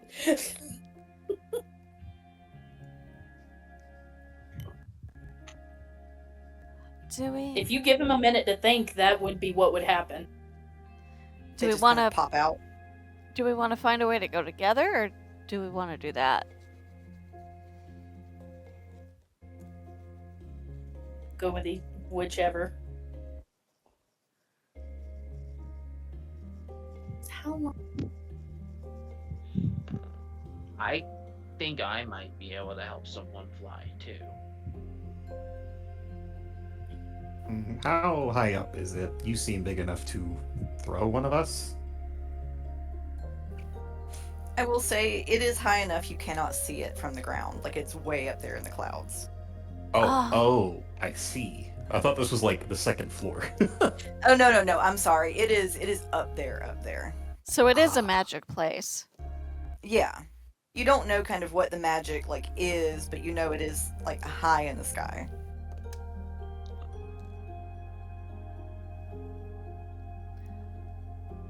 Okay, let's find a way we know, cause if the trickery person, he plays tricks, right? And he wouldn't promise. So I think we should stay together just in case he tries to cheat. Damn Archpay. Cheater. We probably Cheater, should Jezebel. stick together. Cause he wouldn't promise.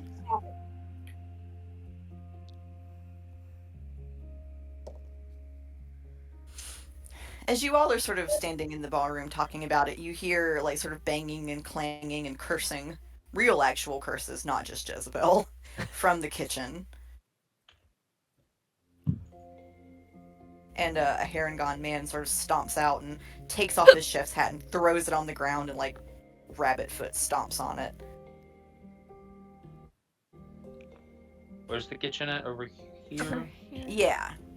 It's kind of, if you go... Let me get my... So if you kind of come... Oh, Owlbear's screwing up for me. Where the But table with the cheese is? Yes. Mm-hmm.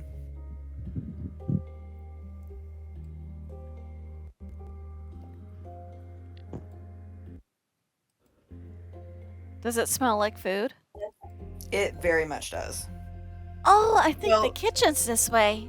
I smell. Well, not cooked food that is uncooked, but like it has food-like smells. I smell food smells. Let me get out of this building really quick. And Rubbish ducks down and tries to fit through the door.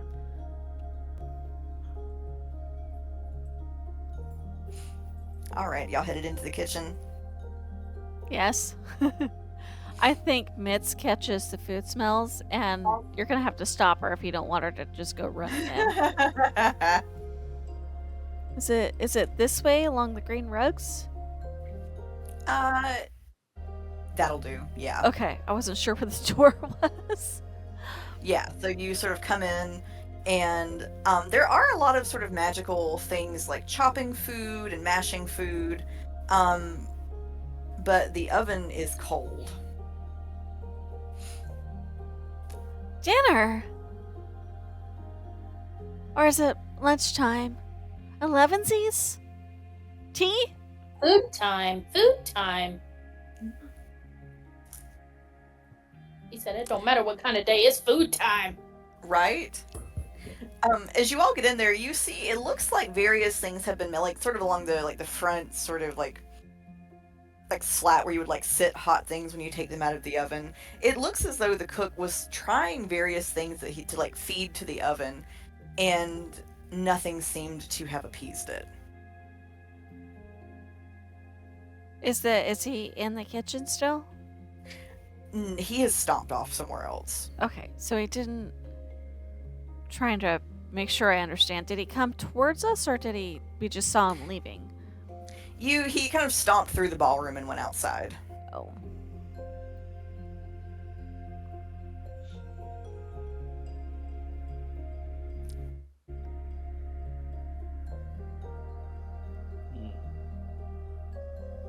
So we.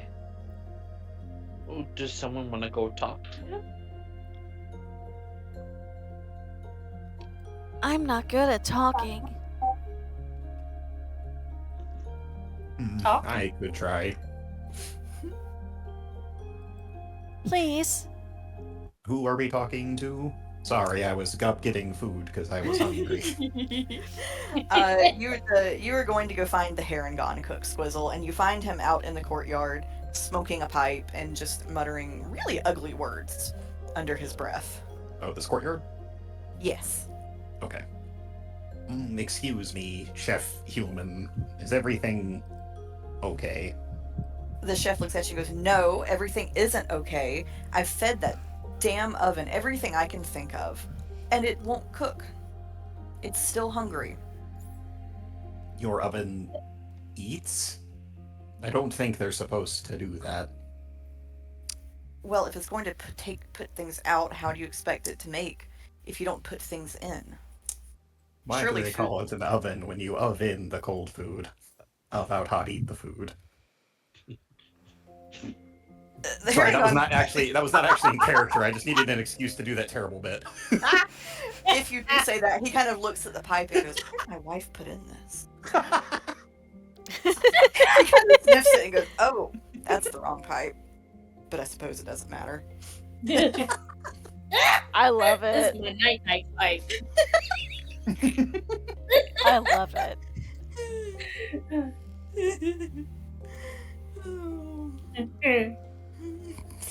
Oh, that was funny. He says, "Be my guest if you want to try to see what it wants. I'm out of ideas." Okay, we'll do that. And she just turns around and walks away. Okay, he said we have to try now. We should talk to the oven. It seems picky. Is it a magic oven? I don't know. He seems to think they all eat things.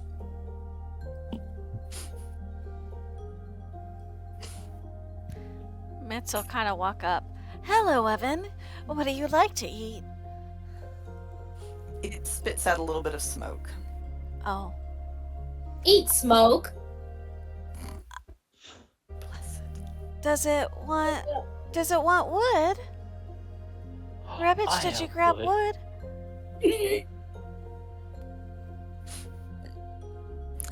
Rabbit, are you going to give it your wood? Phrasing? I'll give it like, I'll break off like a large piece of burnt bark and put it in the oven. The oven flares to life, and it devours the wood instantly. It likes your wood. Is it still on? It consumes the wood entirely and then kind of cools down again. But there are glowing embers in it now. Oh.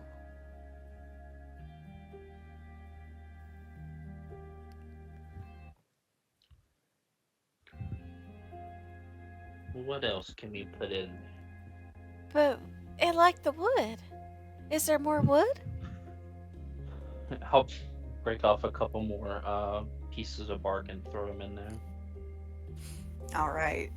As you feed it the wood, it does gradually come to life.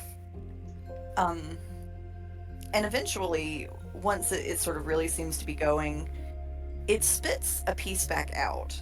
Now, this is not a piece you put in, strangely enough. It's sort of a very long, intricately carved piece of wood that looks almost sort of like you would write with it.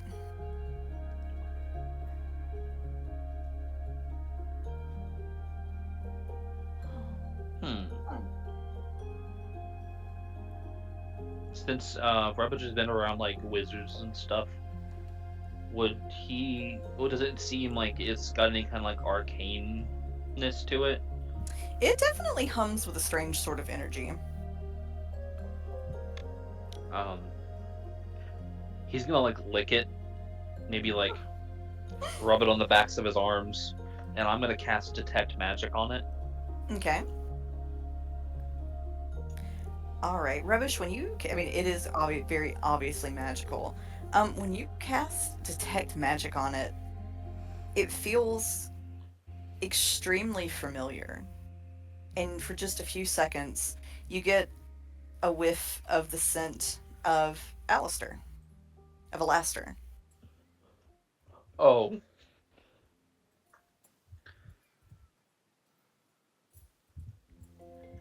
so the scent of him. Mm-hmm.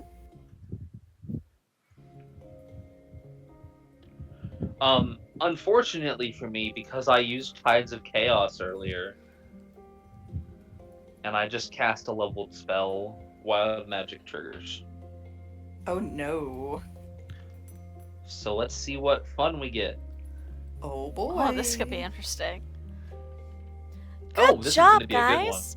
Before chaos hits.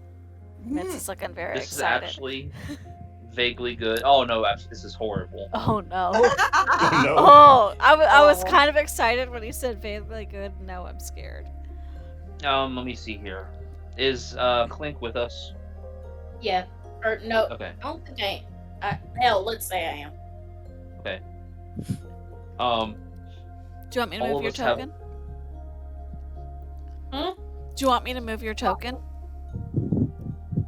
I thought I moved it, but Owlbear's being really sticky for me. You keep so- making new tabs. It looks like you have like 5 versions Yeah, I'm of seeing yourself. like. Oh, weird. I only have one tab open. Yeah, because I'm only seeing one Clink too. I see 4. I see wonder if 5. it's like if your internet flickers, if it just makes a new. I'm gonna refresh real quick and see what happens, Okay. just in But case Rubbish, it's. what does the wild magic do? So everyone within 30 feet of me gains the vulnerability to piercing damage for a moment. For 1 whole minute. Okay. So I envision like everyone's skin becomes thinner. Oh no. Oh no, just Squizzle's for a going to minute, dry right? out. Squizzle's like, almost. Still dry, though.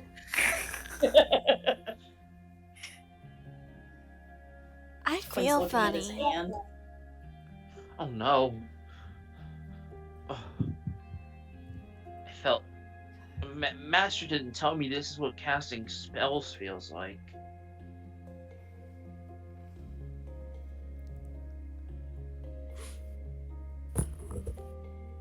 Also, I only see 1 Clink now that I refreshed, so maybe it was on my end. Huh.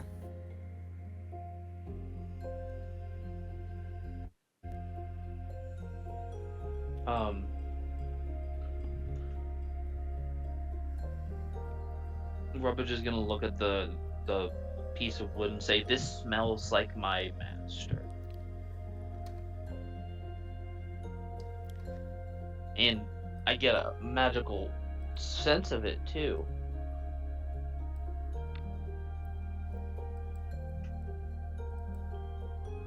Hello? So yeah, there is something very strange and compelling about this writing stick that you have found.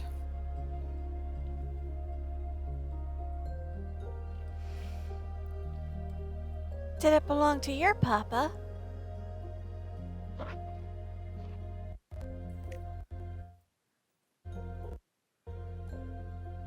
Internet's being weird. I don't know if people are able Can to. you can you hear me? Yeah, I don't know if people Okay. heard me.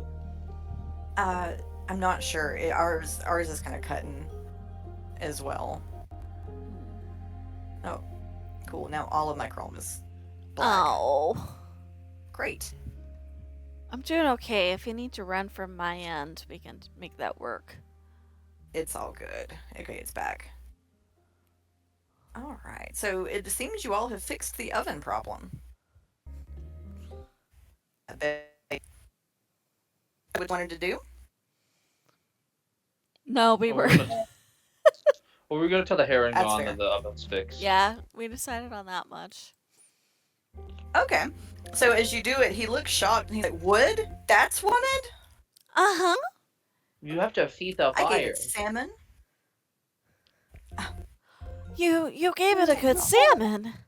Oh no.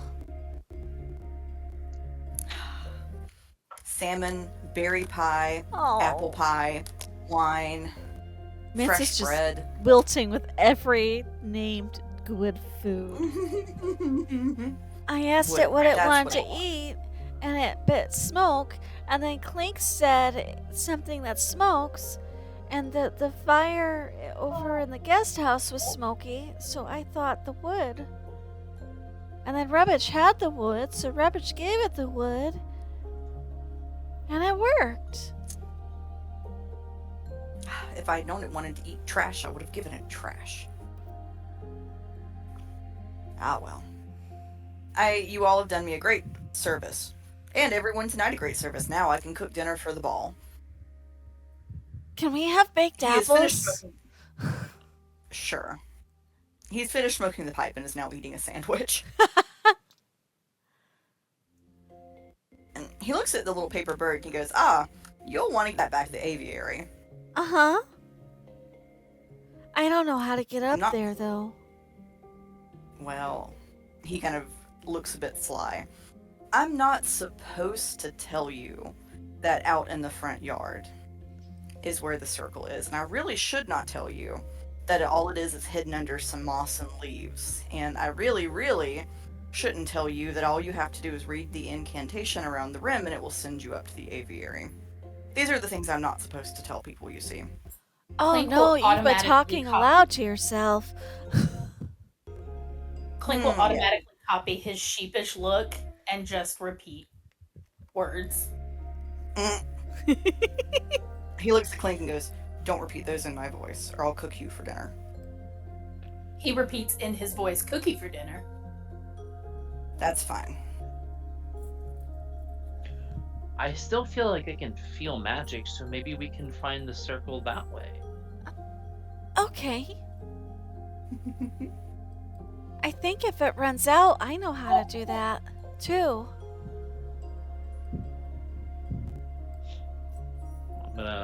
He's just gonna kind of zip off. Okay, bye. As cats do. Thank you for I think we'll cooking need- dinner. Before she goes after. He just kind of waves, and then he reaches into his pocket and gets more of whatever was in there and puts it in the pipe and lights it. He goes, "Well, I don't have to start dinner for a while."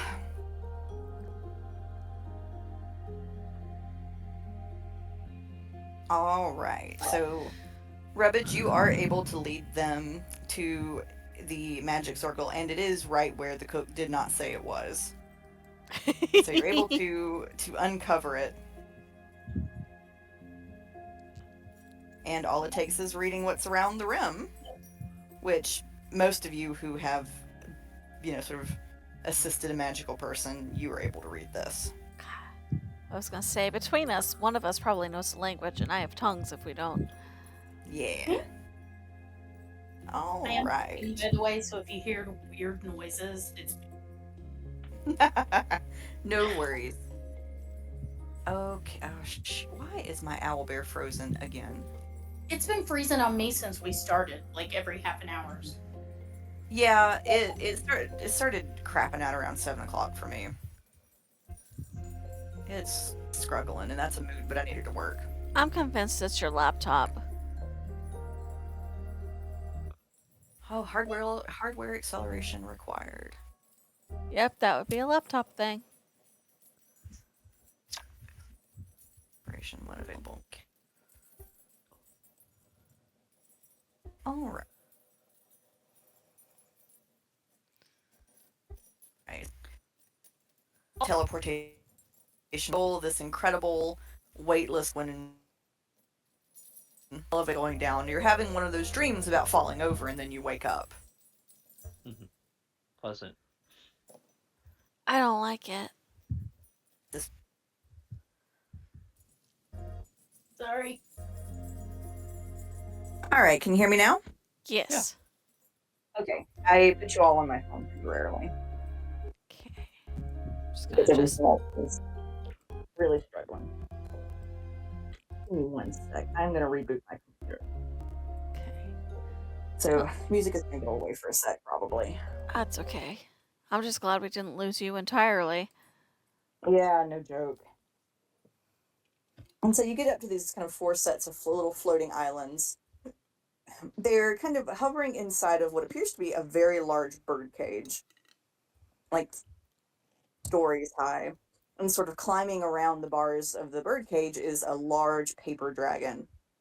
It's a feathered sort of dragon, and you see that many of its feathers are like when the feathers come out, but they've still got casing around them. It's like that. It's like sort of throwing itself against the bars, trying to like scratch them open.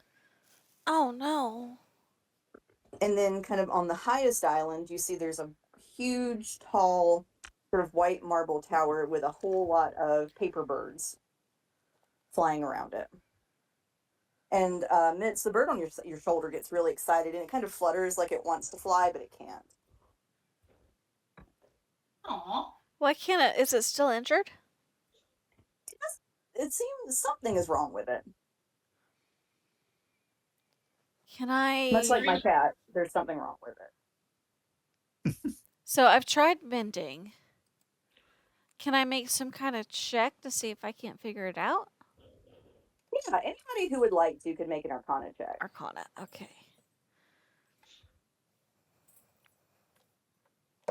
That's a 12. Okay. That's a Oh my 14 for God. Mitts. Could I roll any Right. worse? What the hell? 19 for Squizzle. Ooh. Ooh. 7.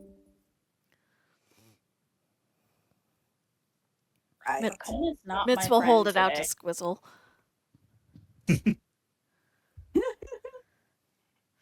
Let me see. And she'll start investigating. Swizzle, as you look at it, you have seen like paper birds need some kind of little inscription on them to go. And Mitz mended it so that it was no longer broken, but the mending did not repair the magical inscription on it. Is there any of it like left? Did some of it just kind of get cut off in the mending, or is there nothing there? It looks like when the wing that was torn had most of the writing on it. Gotcha. Okay. Would I know what to write on it? What was your? So your dude was a little more into alchemy. He didn't use a lot of this. Okay. It seems to be missing the inscription that actually animates it, but I don't know what that would be. It's not really my master's field. Papa did more nature stuff. I don't know much about it either. I just don't remember what anything about inscriptions. I'm pretty sure Alastair did do stuff like that. But I just forgot. Maybe I can help you remember. And Mitz will reach out and cast Enhance Ability for intelligence. For the next hour, You have advantage on any intelligence checks. Gotcha. Can I make another attempt at my Arcana check then? Yes. Okay. I'm also gonna inflate my roll even higher by using my second. I'm gonna use another sorcery point to give myself an additional D4 on the roll.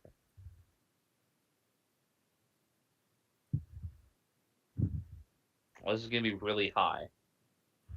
Ooh. 28. Yay! All right. So with a 28, yes. You know what the inscription is, and you know they need a special ink to do it with. Oh my gosh. Wait! I'll be right back. I'm probably just gonna run at top speed back to the guest house. And you said that our master's things are in this guest house, right? Yes. He's gonna start rifling through Alastair's belongings and see if he can find any of his master's ink that he would have used to inscribe spells. Oh, wait, you would have to go back through the Oh yeah. Hmm. How far down is the but ground? you cannot see it.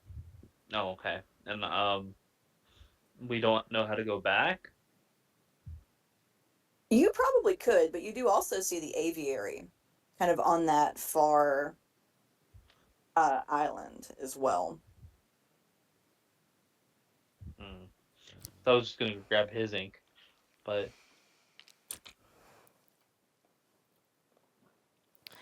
Didn't Miss Greensleeves say that somebody was looking for the bird?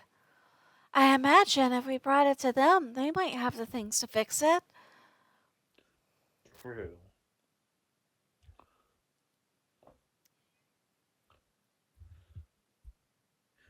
Maybe let's find that person.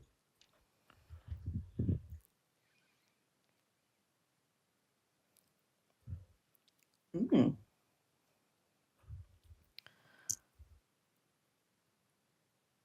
So we're on floating islands, right? Is there a way to get from island to island, or do we have to figure that out? Yeah, so there's sort of little bridges that connect them. Okay.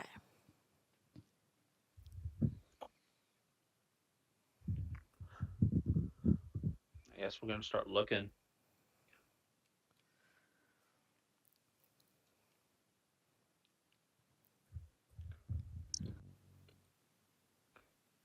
All right, so y'all are going up to the aviary. Mm. Mm-hmm. Okay. Yes. All right. As you go up to the aviary, are you just going, or are you kind of being careful, like being stealthy? Because you Does it all do seem like see the paper dragon has stopped like crawling around the um the cage, and it's now watching you. I don't like that? We were supposed to help the dragon too, weren't we? Let me look at the Mm-hmm. Mm-hmm. list. Where's the list? Paper dragon needs preening, but is being flighty. Okay, that's. How far away would the dragon be from the rest of us? I would say probably like 3 or 4 stories. Okay, so quite far. Can Here we we? go. Now I've got the map going again. Yay! Okay, so now you can see everything. Can you all see the islands? Yes. Yes. All right, good. Get zoomed in on where we actually are.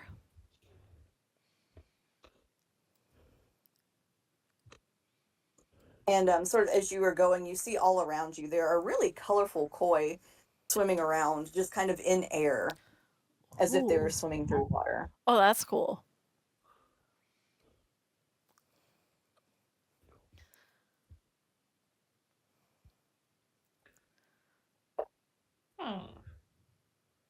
Does it feel like we should be careful and quiet on our way to the aviary?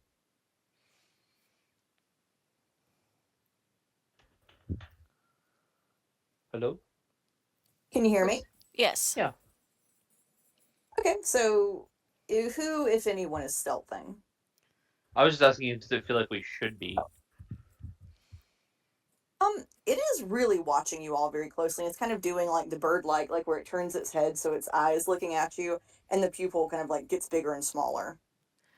Can I make Clink like is a doing that motion back to it, by the way.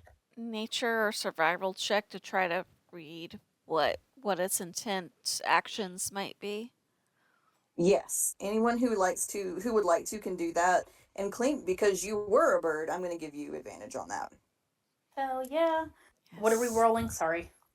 Nature or survival. 22 for mitts Ooh. on survival, if it makes a difference. I rolled 13 twice. Bless it. Clink is not having a good run with this. But we still love Clink. He tries. I'm going to say probably anybody with a 12 or higher. He's doing that. The dragon is doing that thing birds do when they're about to do something they shouldn't do.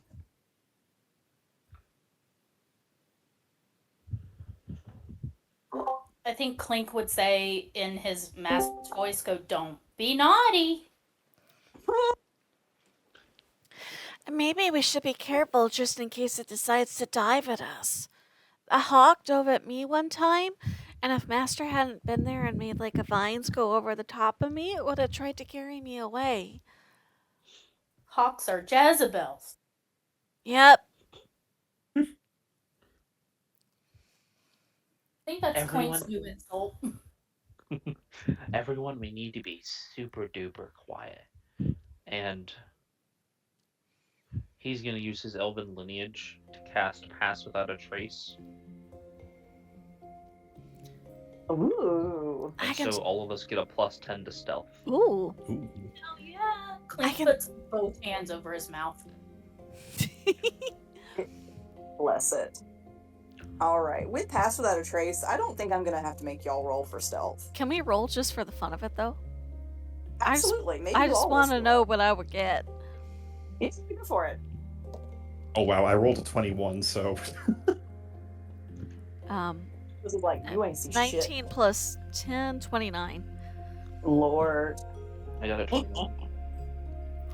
It's like when we're Frank, how'd you trying to do? steal food and we're not supposed to let anybody know we're getting it.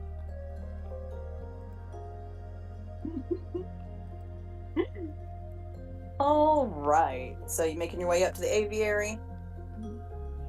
Get rid of this bird first, and then we can worry about the dragon. All right. So y'all get up to the aviary without the dragon gets kind of busy trying to like scratch itself again. And as you all get up to the aviary, which is the sort of the high point here, there are 3 kinku outside, and they are in a state as well. They're counting the birds, and they're all sort of using the same voice. It's a woman's voice, going, "Oh no, oh dear, oh this is bad. Where's baby?" Just repeating that to each other. Are we over here? Yeah, you're sort of on this where the sort of square Okay. thing is right here. Are you looking for a baby? Have baby. Have baby. We have a They bird. perk up. And at seeing the paper bird, they all rush over, and they're sort of taking it in their hands and cooing and sort of clacking their beaks at it a little bit, and sort of looking it over. And they goes, "Oh, poor baby, poor baby." It needs help. They all they do like the head bob. And one of them goes inside and comes back with like a little pot of ink and a quill, and they fix the inscriptions on it. And it kind of tests its wings and flutters a little bit, and then flies up to go join the other paper birds kind of spiraling around the aviary. And they all sort of like bob their heads and say, thank you, thank you. And as you all kind of stand, you see they each have they have on like little vests, and their vests are embroidered with their names, and the three of them are Whiz, Thunk, and Clack. Clack, as in the sound clack, or clap with a P? Like Clack, C-L-A-C-K. Okay. He goes, clack, clink, clink, clack, clink, clack, clink, clack, clink, clack. It immediately begins to mimic you. Oh, they're gonna have a moment.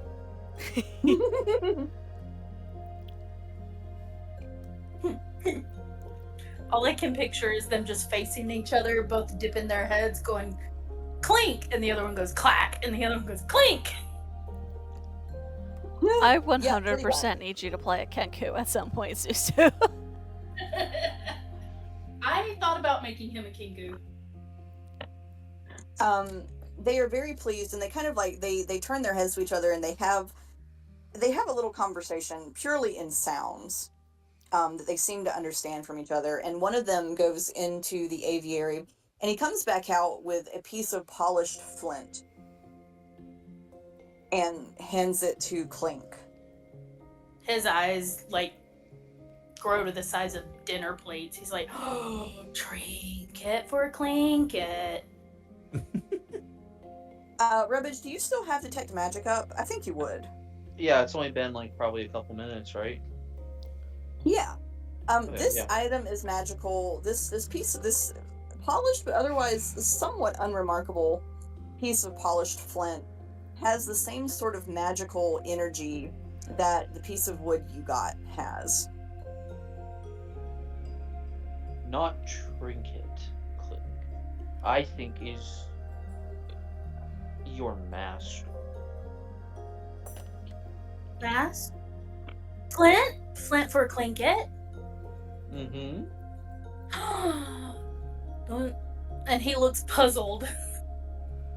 You see, I have a piece of wood here that has arcane inscriptions on it, and it feels like my master. Flint Clinket.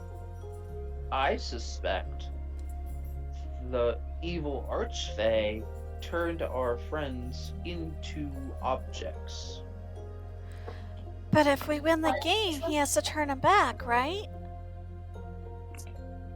Yes, I hope so.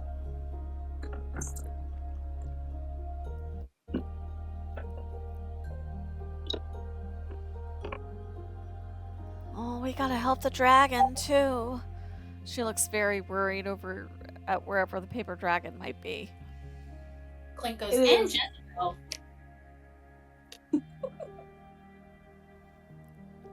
It is crawling across the top of the birdcage now. Do we have to get it down? I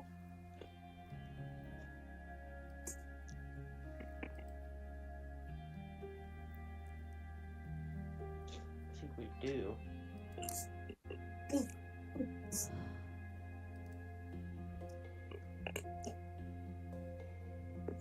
The three Kinkus are listening to you all, kind of nodding to themselves.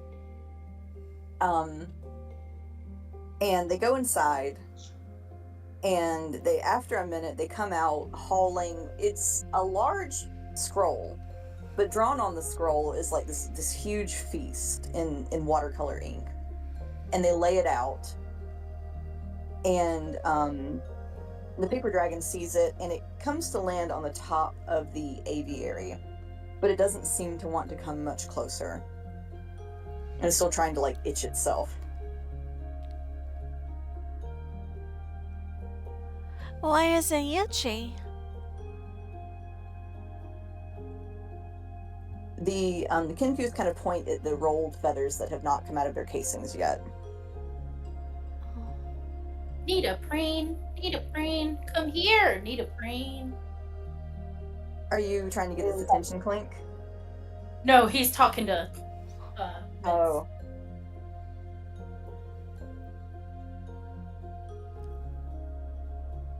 He knows the struggle. The struggle is real. Okay, I'm Yeah. gonna try something crazy.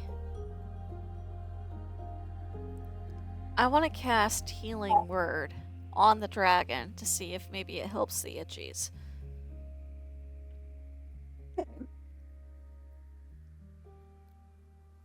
So, Mitz, when you do that, a couple of the cased feathers kind of pop open, and these beautiful watercolor feathers unfurl. Oh!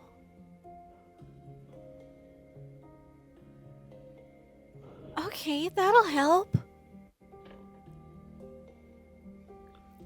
If we can get it down where I can touch it, maybe I can do better.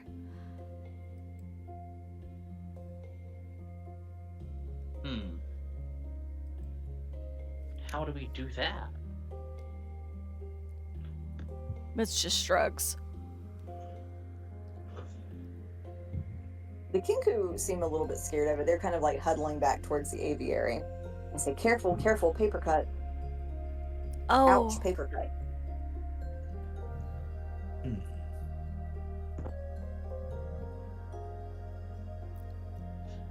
I love that the token you have is just the open mouth.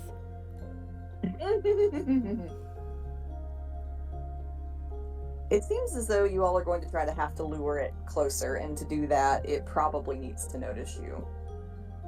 Oh dear. Would I know anything about what paper dragons like? Yeah, so you've probably heard a little bit about this, Squizzle, that these sorts tend to like drawn representations of things. Okay. So kind of like why they've laid this big scroll of drawn food to try to get it to come down. But it's not looking at it. Well, it has come closer. It's seen it, Okay. but it doesn't doesn't seem to want to come close to them.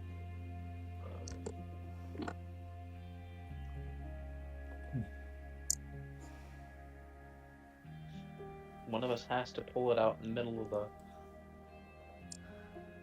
yard, it looks like. All right. You pulling out the scroll of food?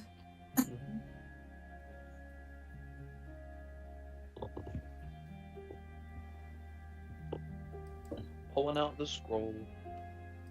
All right. As you do this, it does come down to the ground, and it sees all of you.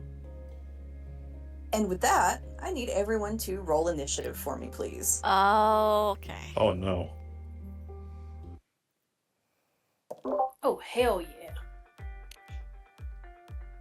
Okay, that's not bad. I got a 10. I need these dice to start rolling higher. Where is my initiative? Where did it go? Initiative. Oh! There we go. Oh,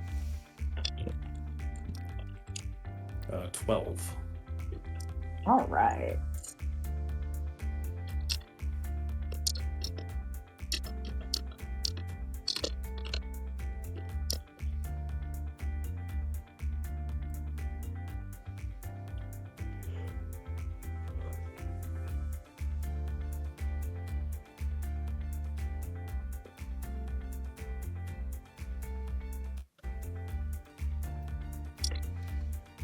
Okay.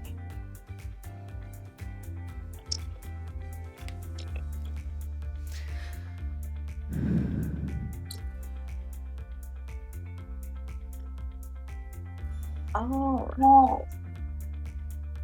How about you, Clint? What did you get for initiative? 6. Bless you.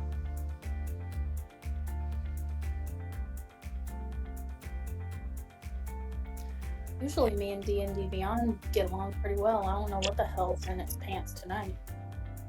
I mean, it do happen sometimes. What did you tell me? I'm sorry, what did you say for initiative? 6. 6. All right, there we go. Okay. So this brings us to the top of the round with Mitz. Mitz, what are you doing? Okay, so I can get right up next to it and touch it, theoretically, right? Yeah.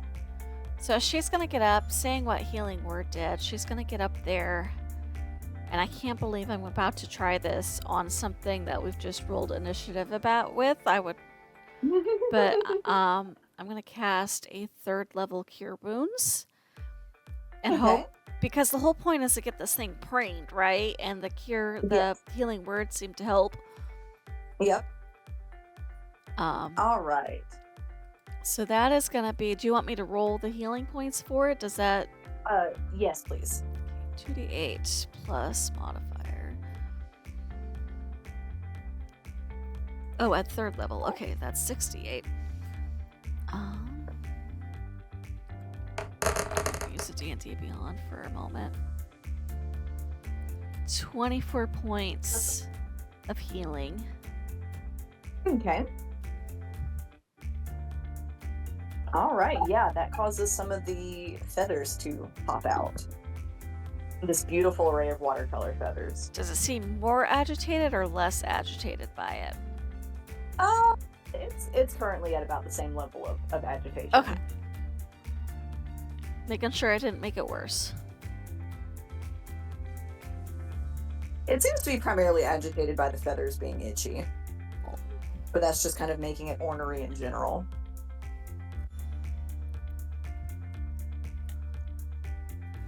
If we can get all the feathers out, maybe it'll be a nice paper dragon.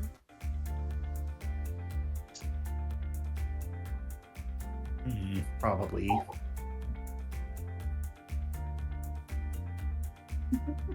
All right. Do anything else on your turn, Mitz?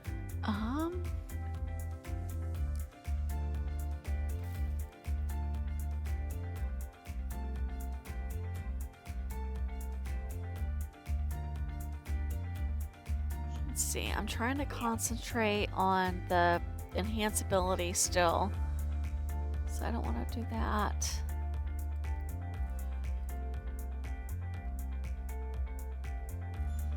I'm gonna go invisible. Okay. Until the start of my next turn, I'm gonna use my little hidden step ability. All right. Mitz, you are currently invisible. Let's see, is there a... See if there's a ring for invisible. There is. Oh, you found it. Okay. All right. Is that all for your turn? That's it. All right. Whizzle. All right. And I will say to everybody, you know that both healing and you've seen it trying to scratch it on the cage. So either healing or something that will break the husk will work for this. So, okay, for it's got feathers that are itchy, is that what I'm hearing? Or it's like feathers stuck in it that are making it itchy? I'm just trying to make sure I'm catching up here. Yeah. So when birds grow in new feathers, they grow in these waxy protective casings, and they have, so they'll preen each other to break the casing and bring the feather out. But sometimes if we don't have anybody to preen them, it stays kind of caught in that casing.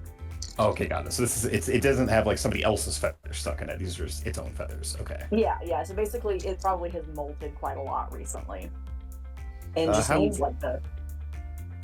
Oh, sorry. Go ahead. No, it just needs those casings broken. How attached do they look? The feathers look like they're on there. They're growing in like they should. Well, the husk, is the husk pretty does it look like it's kind of coming off a little bit, or is it just kind of stuck on there? Yeah, so a lot of the husks have a little bit of feather kind of sticking out of the tip, so they look like they're pretty ready to come off. He just needs a little bit of help. Okay. I don't know if this is going to help, but I am going to cast Gust of Wind in the direction of one of those husks. See if I can blow it off. Ooh. All right. So let's see. A line of strong wind, 60 feet long, 10 feet wide, blasts from me in the direction of I choose for the duration. This thing will have to make a strength saving throw or get knocked back 15 feet. I don't think that's going to be a problem for this thing. Let's see. Okay, yeah, so it has gotten a 19 on its strength saving throw. Yeah, I think it's good. So you don't blow it backwards necessarily, but you do break some of those casings. Ooh, okay, cool. It helped. I'm gonna sort of maintain concentration and just keep hitting it with the big blast of air. All right. And I'm about to paste a little picture in the chat that kind of shows what I'm talking about. Yeah. There we go. I see. Okay. All right, so we have gotten some feathers uncased. Doing anything else on your turn? No, because I need to maintain concentration, and there's not much else I can do anyway. All right. Rebbage, this brings us to your turn. All right. He's seen Alastra use like cold packs to like help with injuries. So he's gonna use Sorceress Burst and try to like maybe freeze a couple of them off. Okay.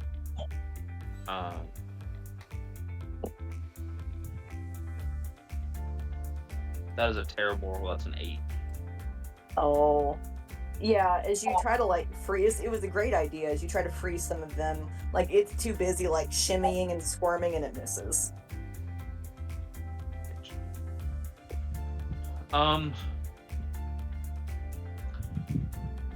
Just for funsies, I'm gonna use 2 sorcery points to use Quicken Spell.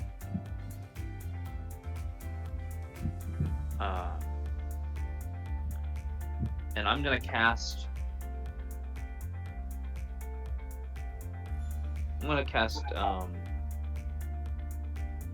Sorcerer's Burst again. Okay. And try that again, just because I think maybe I can hit it this time. And I'm All also right. going to use Tides of. Oh, that requires a bonus action. Okay. That's a 13. I'm afraid that also will not. This is so sad. All right. Do anything else on your turn? Not that I can think of. All right. Clink. Okay, would it make sense? Because I'm not used to using this type of weapon. I guess if he were to aim at them with his boomerang, like, could he cut them or knock them free and it would come back to him? Yep. Okay, we'll try that. Sweet. Are you fuck? 7. Oh. Yeah, the boomerang goes wild. The writing on it, Clink, as it leaves your hand, the go away turns into come back. And as it comes back to you, when you catch it, the writing turns back into go away. Oh, I love that.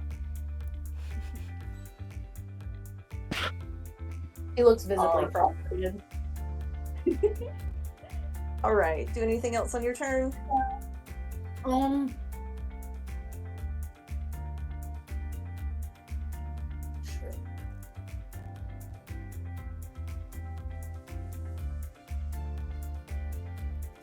I don't think so. I feel bad because a lot of the spells that I have are fire.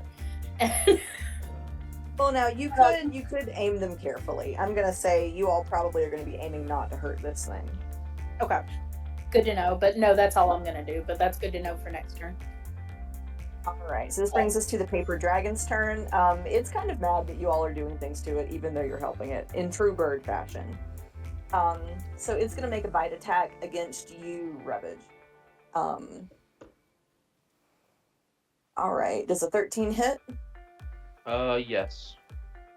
Okay, so it kind of snaps at you with its paper teeth. And you're going to take 2 points of slashing damage. Ow. You get a few little paper cuts.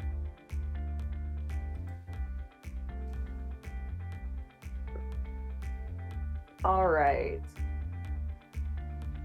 And that brings us back to the top of the round with Mitz. Okay. Well, invisibility goes away.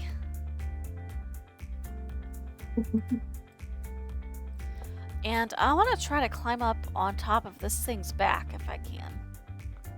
All right, make me either athletics or acrobatics. Okay.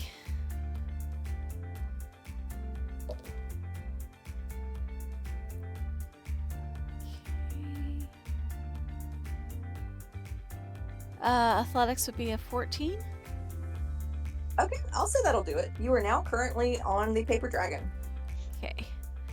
And then, would you say that was my movement or my action?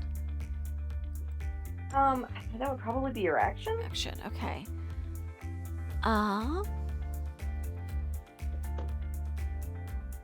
So bonus action options.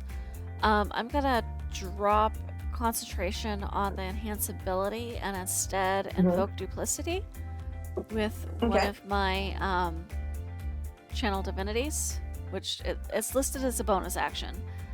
Okay. And a second mitts, like, so I imagine she's kind of by its shoulder blades, and a second mitts is going to appear kind of opposite, maybe down by its feet or something. Okay. And let's see, where was it? Can I do anything when I invoke duplicity, or is that it for the turn? Okay, so it's there, so I can use it next turn. And as long as it's within 5 feet, let's see. When both you and your illusion are within 5 feet of a creature that can see the illusion, you have advantage rolls against the creature. So next turn I will have advantage if I understand this correctly. Okay. All right. Do anything else on your turn? That will be it. So you got the real mitts on its back and the duplicate mitts between its front paws. How about? All right, sounds good to me. All right, so that will bring us to Swizzle's turn.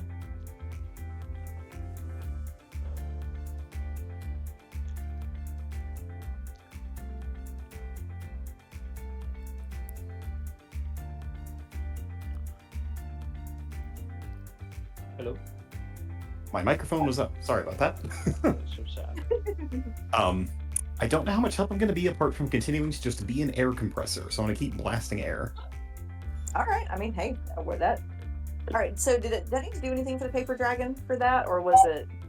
I think it. Oh, if it ends its turn in the cone, it has to make the strength save again. So I guess there's just that.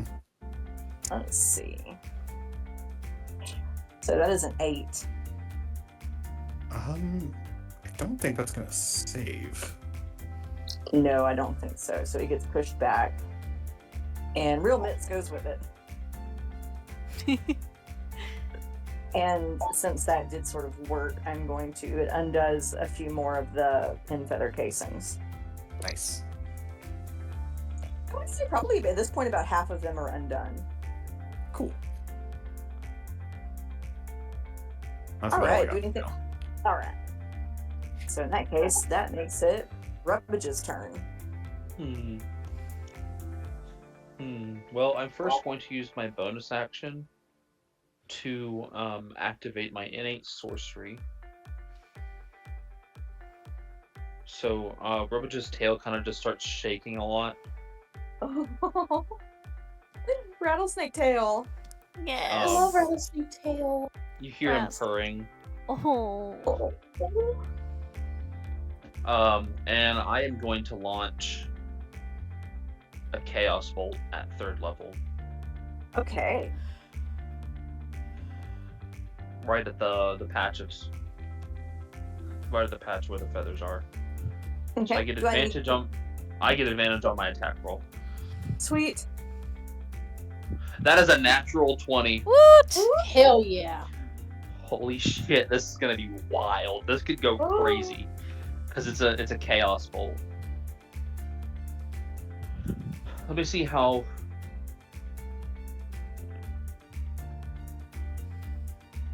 that's 2d8 plus 3d6. Woot. And then I'm going to double the damage once I finish that.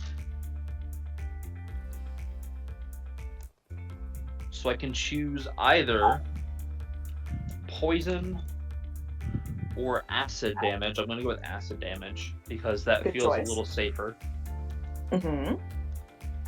So that's 7, 12, 18, 22, 44 points of acid damage.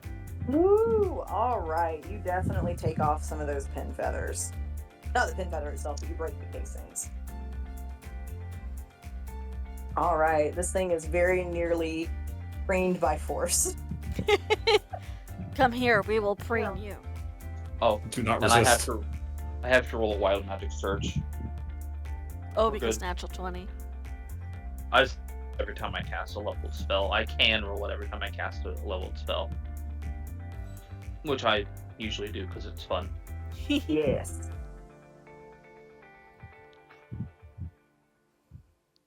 But that is my turn. All right.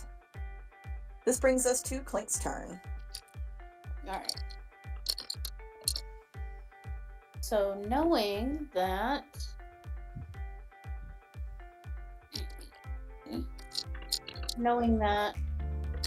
we're not going to hurt it fire.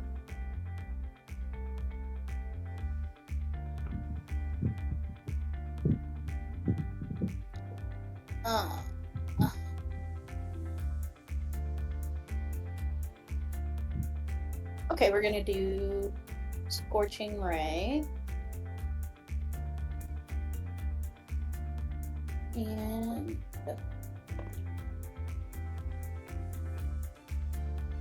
I'm going to send 3 separate rays, aiming at 3 separate feathers. Okay. And are you freaking kidding me? No. Are you freaking kidding? What in the? I'm assuming that doesn't hit. What is it? 11. Mm-mm. Yeah. Sorry. You might need to switch dice, girl. I mean, I'm about to go get the laboratory dice. I don't blame you. Like, you and Kurt, those dice sometimes just do y'all dirty. Really. Yep, it's still, now it's kind of like trying to mess with the illusory mitts on the ground, and they kind of go wide again. That's the end of my turn. Alright, this brings it back to Ditsy's turn. She is gonna kind of pace back, and Clink, she's gonna make a bite attack against you. No, but what? Ooh, how does an 11 do? It does not hit. Alright, it misses you with the bite. Alright. Mitts, what you doing? Okay. So let's see. I had a couple thoughts here. I think what I want to do is cast Spirit Guardians while I'm on top of it. And then a 15-foot little spectral things pop up around me. Mm-hmm. And it's calling, okay, I think this is the difference between the legacy and the new version, because this is a new version, and it says a 15-foot emanation, which I believe is a radius based on what I remember this being.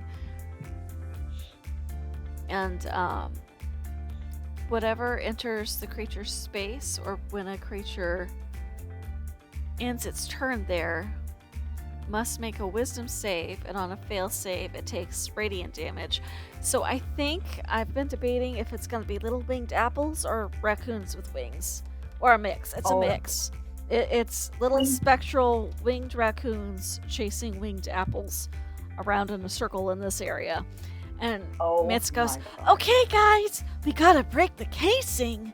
Like, don't hurt the dragon, but go for the feathers. So to try to get Alright. these things to attack the casing.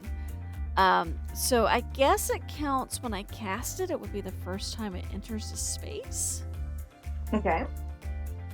So it will need to make a wisdom save. God. Alright. Well, it is not very wise. That is a 3. Okay, well that is a fail. So it's gonna be 3d8. And this is radiant damage, if that matters at all. But I am just attacking the little casings on the feathers. Oh, that's not a d8. Okay. That's a d8. 6. 13.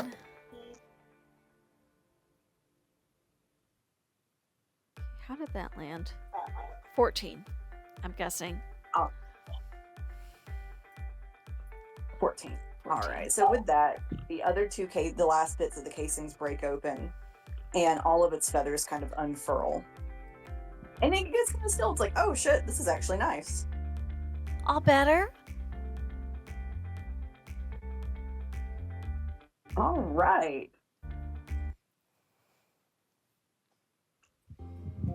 And now that all of its feathers are free, it kind of like shakes and like Mitts, it kind of tosses you off of it. Oops. And it goes back up to prowl around the top of the cage. As it takes off, its talons kind of like dig into the dirt, and it digs up a root. So Squizzle, when you see this root, you very much recognize that this is kind of like a mandrake root. It's you've definitely seen your person use these occasionally, but unlike sort of other mandrake roots you've seen, it's kind of like really a very like fat and jolly one. It's got like little tiny like roots coming off of the front that kind of looks almost like a beard. Mitts, as you look at it, this is really kind of shaped a lot like your person. It looks like It reminds you Papa. very much of me.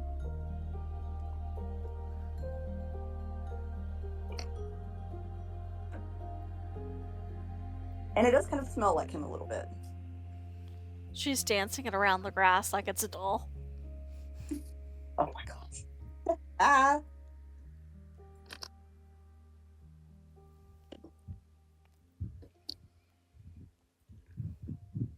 All right. The paper dragon is all better now.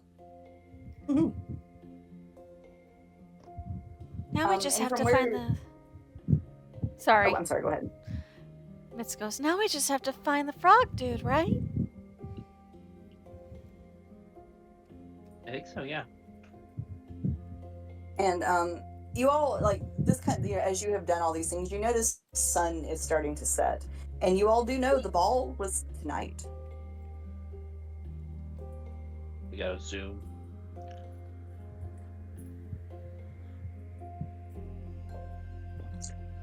I'll meet you all at the ballroom. I'm gonna zoom. And I'm gonna cast Long Strider on myself. So now my walking speed is 45 feet. And I'm gonna You've got zip. the zoomies. Yeah, I'm gonna zip to the teleportation circle and head back to the ballroom. Oh. All right.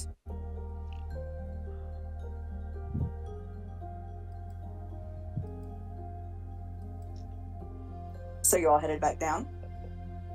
At a normal pace. And Mitz is looking very confused about Rubbage just running off the whole time. Clink just says, zoom!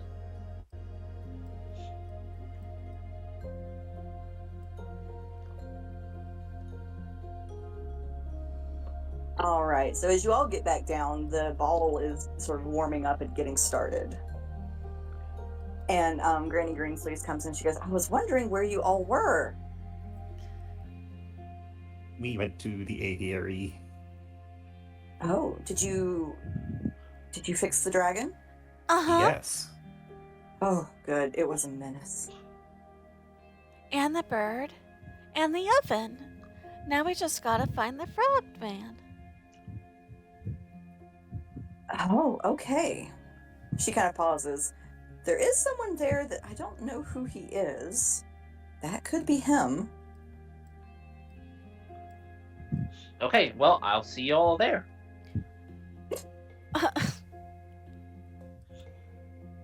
Clink goes, When "Zoom!" He's got, There he's he got goes. the zoomies.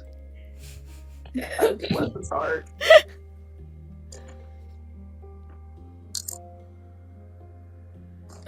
And she goes, Are you all going to get dressed for the ball?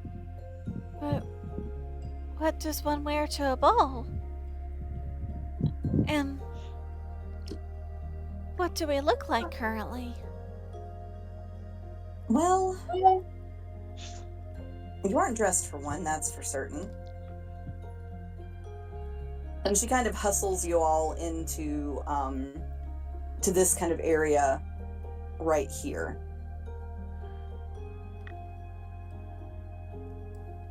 And she said there's some more appropriate clothes in the wardrobe in there. You all might want to put on some decent clothes. Something nice. Clink just pipes back. Clink's a handsome boy. Yes, dear, you are.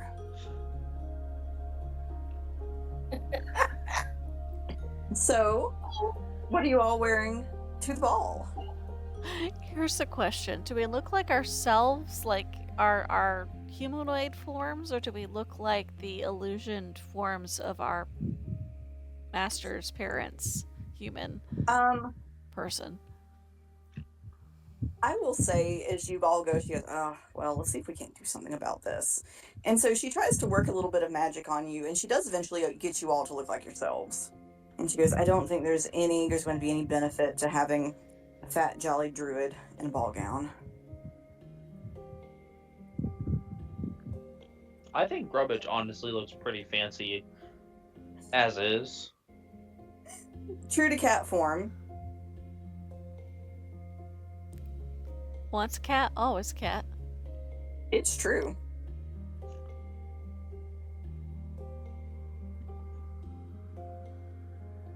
I don't really know what to dress Squizzle up in that would make her look like a well-dressed gnome. Well, at this point, she could just look like a well-dressed dragonborn. Oh, true. Okay.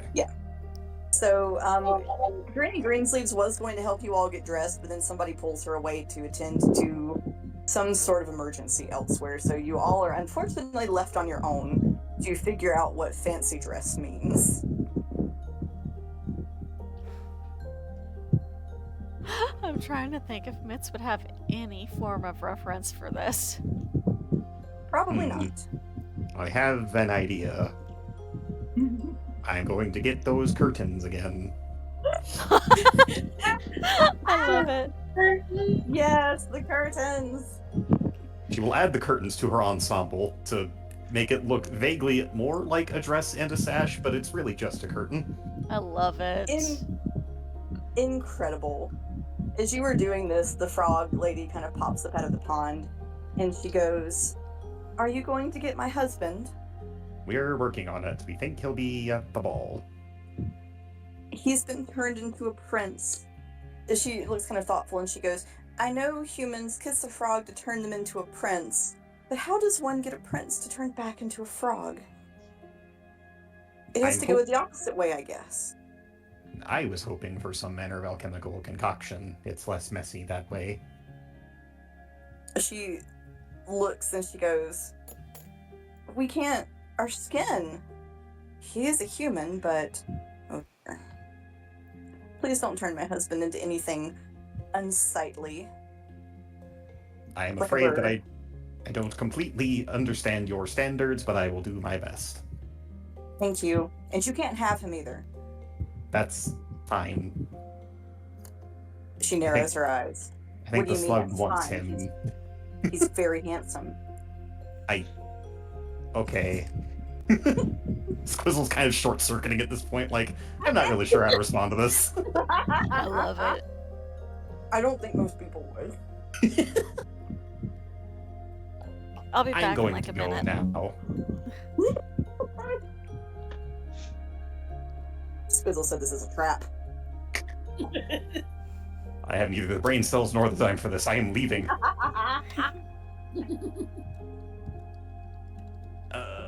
Hang on. I think someone's at my door.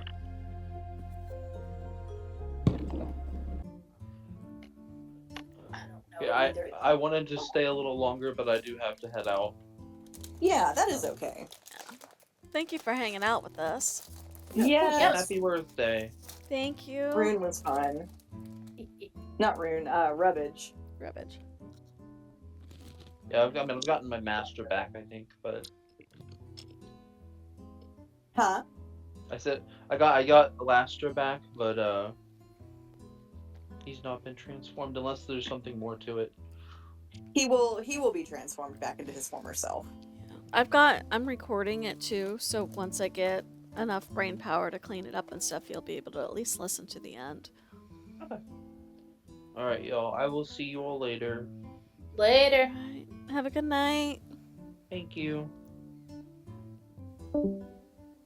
All right. So Sale has had to go to work, but we have still got the rest of you. Squizzle, you have got your exquisite ball attire on. Yes.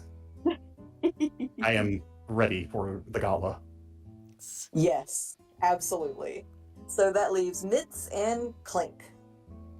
Yes, I am trying to decide what Mitz would find. So I think my logic is that he would be out flying around a lot and probably with a lot of people in house arrest. And so he's not a genius, but he probably picked up vaguely. So if there's like just a plain black tux in there, he'd probably put it on, but it would look very disheveled. I love it. There is the Feywild equivalent of a black tux. And he doesn't know how to tie a tie, so he's kind of just hanging there. Bless him. And his goggles are still on. Why would you take them off, honestly? I mean, really? I had ChatGPT generate a picture. I'm like, hey, that picture you did earlier, can you just put him in like attire to go to a ball? And my boy cleans up nice. Ooh, let's see. Oh my god, that dress. That was the first thing I saw when I opened it. And I was like, sure does. My boy cleans up Okay. nice. There we go. Look at him with his little fancy clothes. And the gold trim on the edge of the tux just... Okay, sir, we see you. I think Mitz can tie a bow. So... Okay. He would try helps. to get her to help him tie the bow tie, probably. Because I think with her little raccoon grabby hands untying things, you learn how to untie, which means she should be able to retie. But I think what she finds is very similar to that picture I posted of the raccoon in the strawberry dress, where it's like a red and white checkered with like a sheer overlay, kind of like a poofy skirt that comes like maybe 50s style, so it's not floor length, but it comes a little bit below the knees. Precious and adorable. All right, so all of you in your amazing clothes, you are admitted into the ball. And there's kind of a lot of assorted denizens there. You all do see a very sort of tall, lanky, wide-eyed man in sort of an embroidered green coat that definitely seems to be popular with the people. He's got a little crowd around him. He's sort of flirting with all of them. His name was Lilliard. Lillipold? Lilliard. Lilliard, okay. Yes.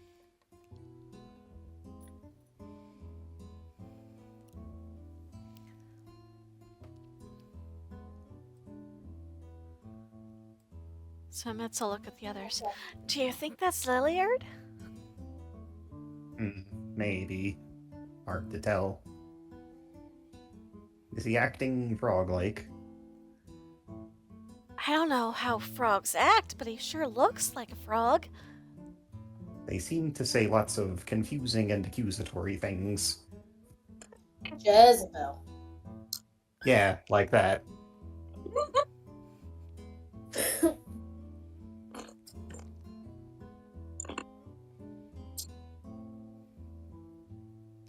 It would be so funny if he just looked at the guy and was like, Jezebel!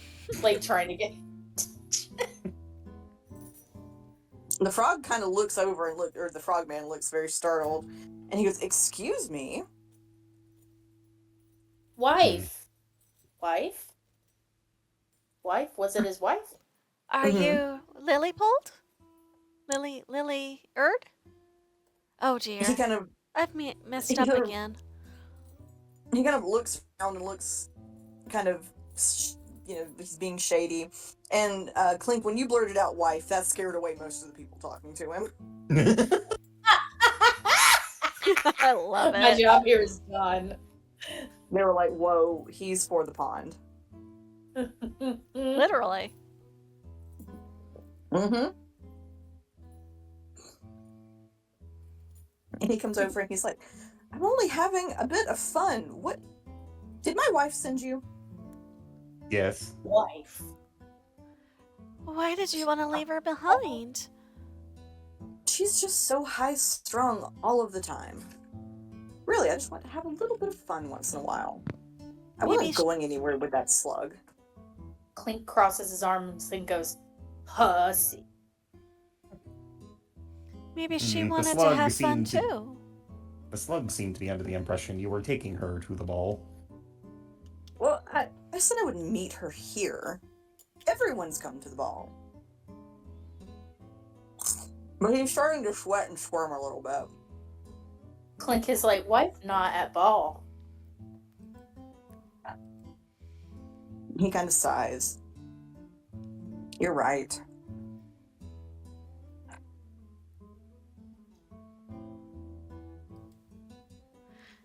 You could go get her. He goes out and he kind of brings the frog in his cupped hands, and he says, "I'm so sorry, wife. I know I should be helping you with the pond, and I should not have left you there. I just wanted to experience what the people experienced."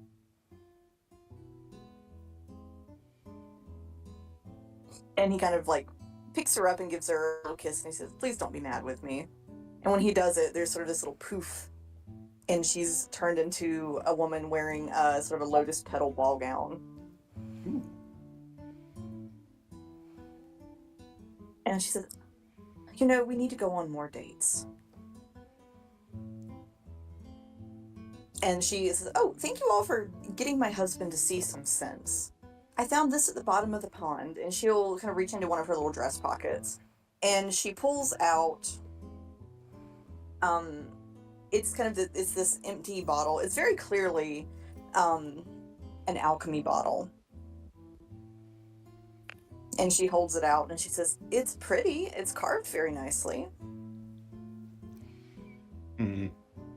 Wait, let me see that. And Squizzle's gonna take it and kind of give it a once-over. It has kind of a warmth to it that glass usually does not have. And it sort of hums with that magical energy. Interesting. Am I able to identify anything about it? It is definitely the kind of bottle that your keeper used to put, like, he always sort of did potions, like types of potions in certain kinds of bottles. This is the kind of bottle he often used for things like polymorph potion and things like that. See, I'm trying to determine if this is something we might want to consume, or if this is actually my master. I don't know if he got turned into a potion. Of it. It's Okay. There's nothing to drink in it. I missed that part completely and got very concerned. No, it's all good. Like, oh man, I fucked up and drank my master. Oh, Oh no. But no, it is empty. This might be what transformed all of us. Well, what held what transformed all of us. As I you think all that are sort of looking at it, the Granny Greensleeves comes up and she goes, "Well, you fixed everything, haven't you?" I Uh-huh. certainly hope so. And she's dressed very, very nicely, and she's kind of leaning on her cane. And she says, "Do you all like being people?" I miss It's my itchier tail. than I imagined.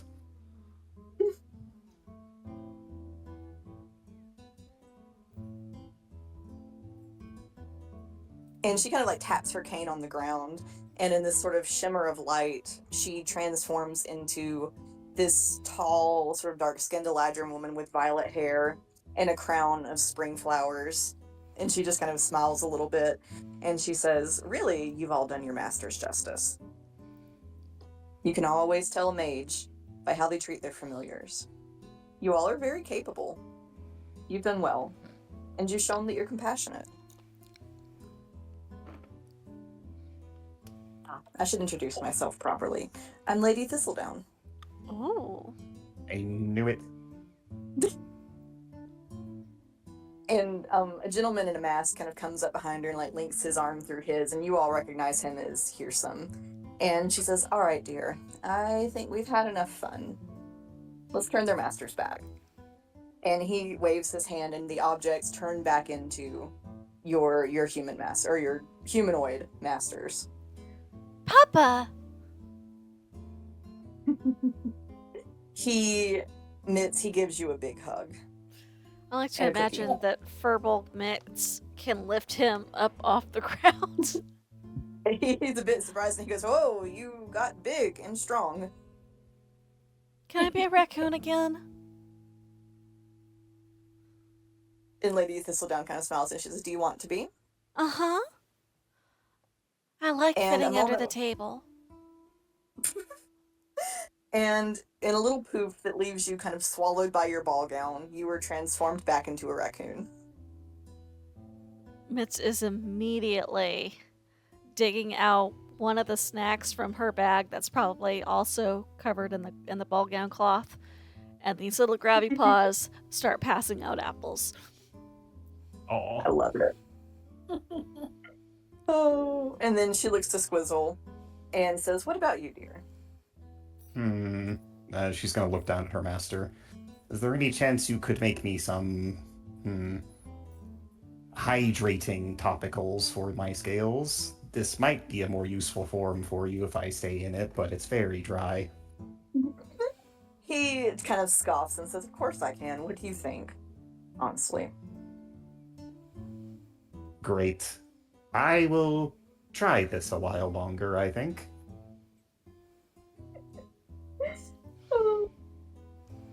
And then she looks to Clink and goes, "And you, my fine fellow?" So to clarify, is she giving him a choice? Yep, he can remain as he is or turn back into a raven. And Flint's back to himself. Huh? Yes, Flint is back to himself. Okay. He's gonna think for a minute. And he's gonna go, "Want wings. Want wings." Lady Thistledown looks a bit confused and she goes, "Dear, you have wings. Did you never use them?" Clink tilts his head.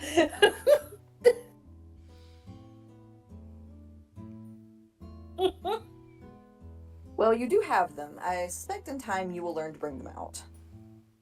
If that changes your mind any.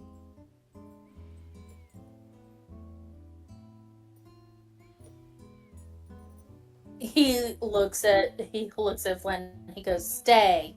But then he like almost tackles him with a hug and starts babbling about their day. Just random shit. He's just like, "Jezebel, hussy, dragon." Just like Flint just kind of is hugging him and says, "This is going to take some getting used to, but you are still my pretty boy." handsome boy. My very handsome boy. And then Very Rubbage is proud. also given the choice to stay as an elf or turn back into a cat.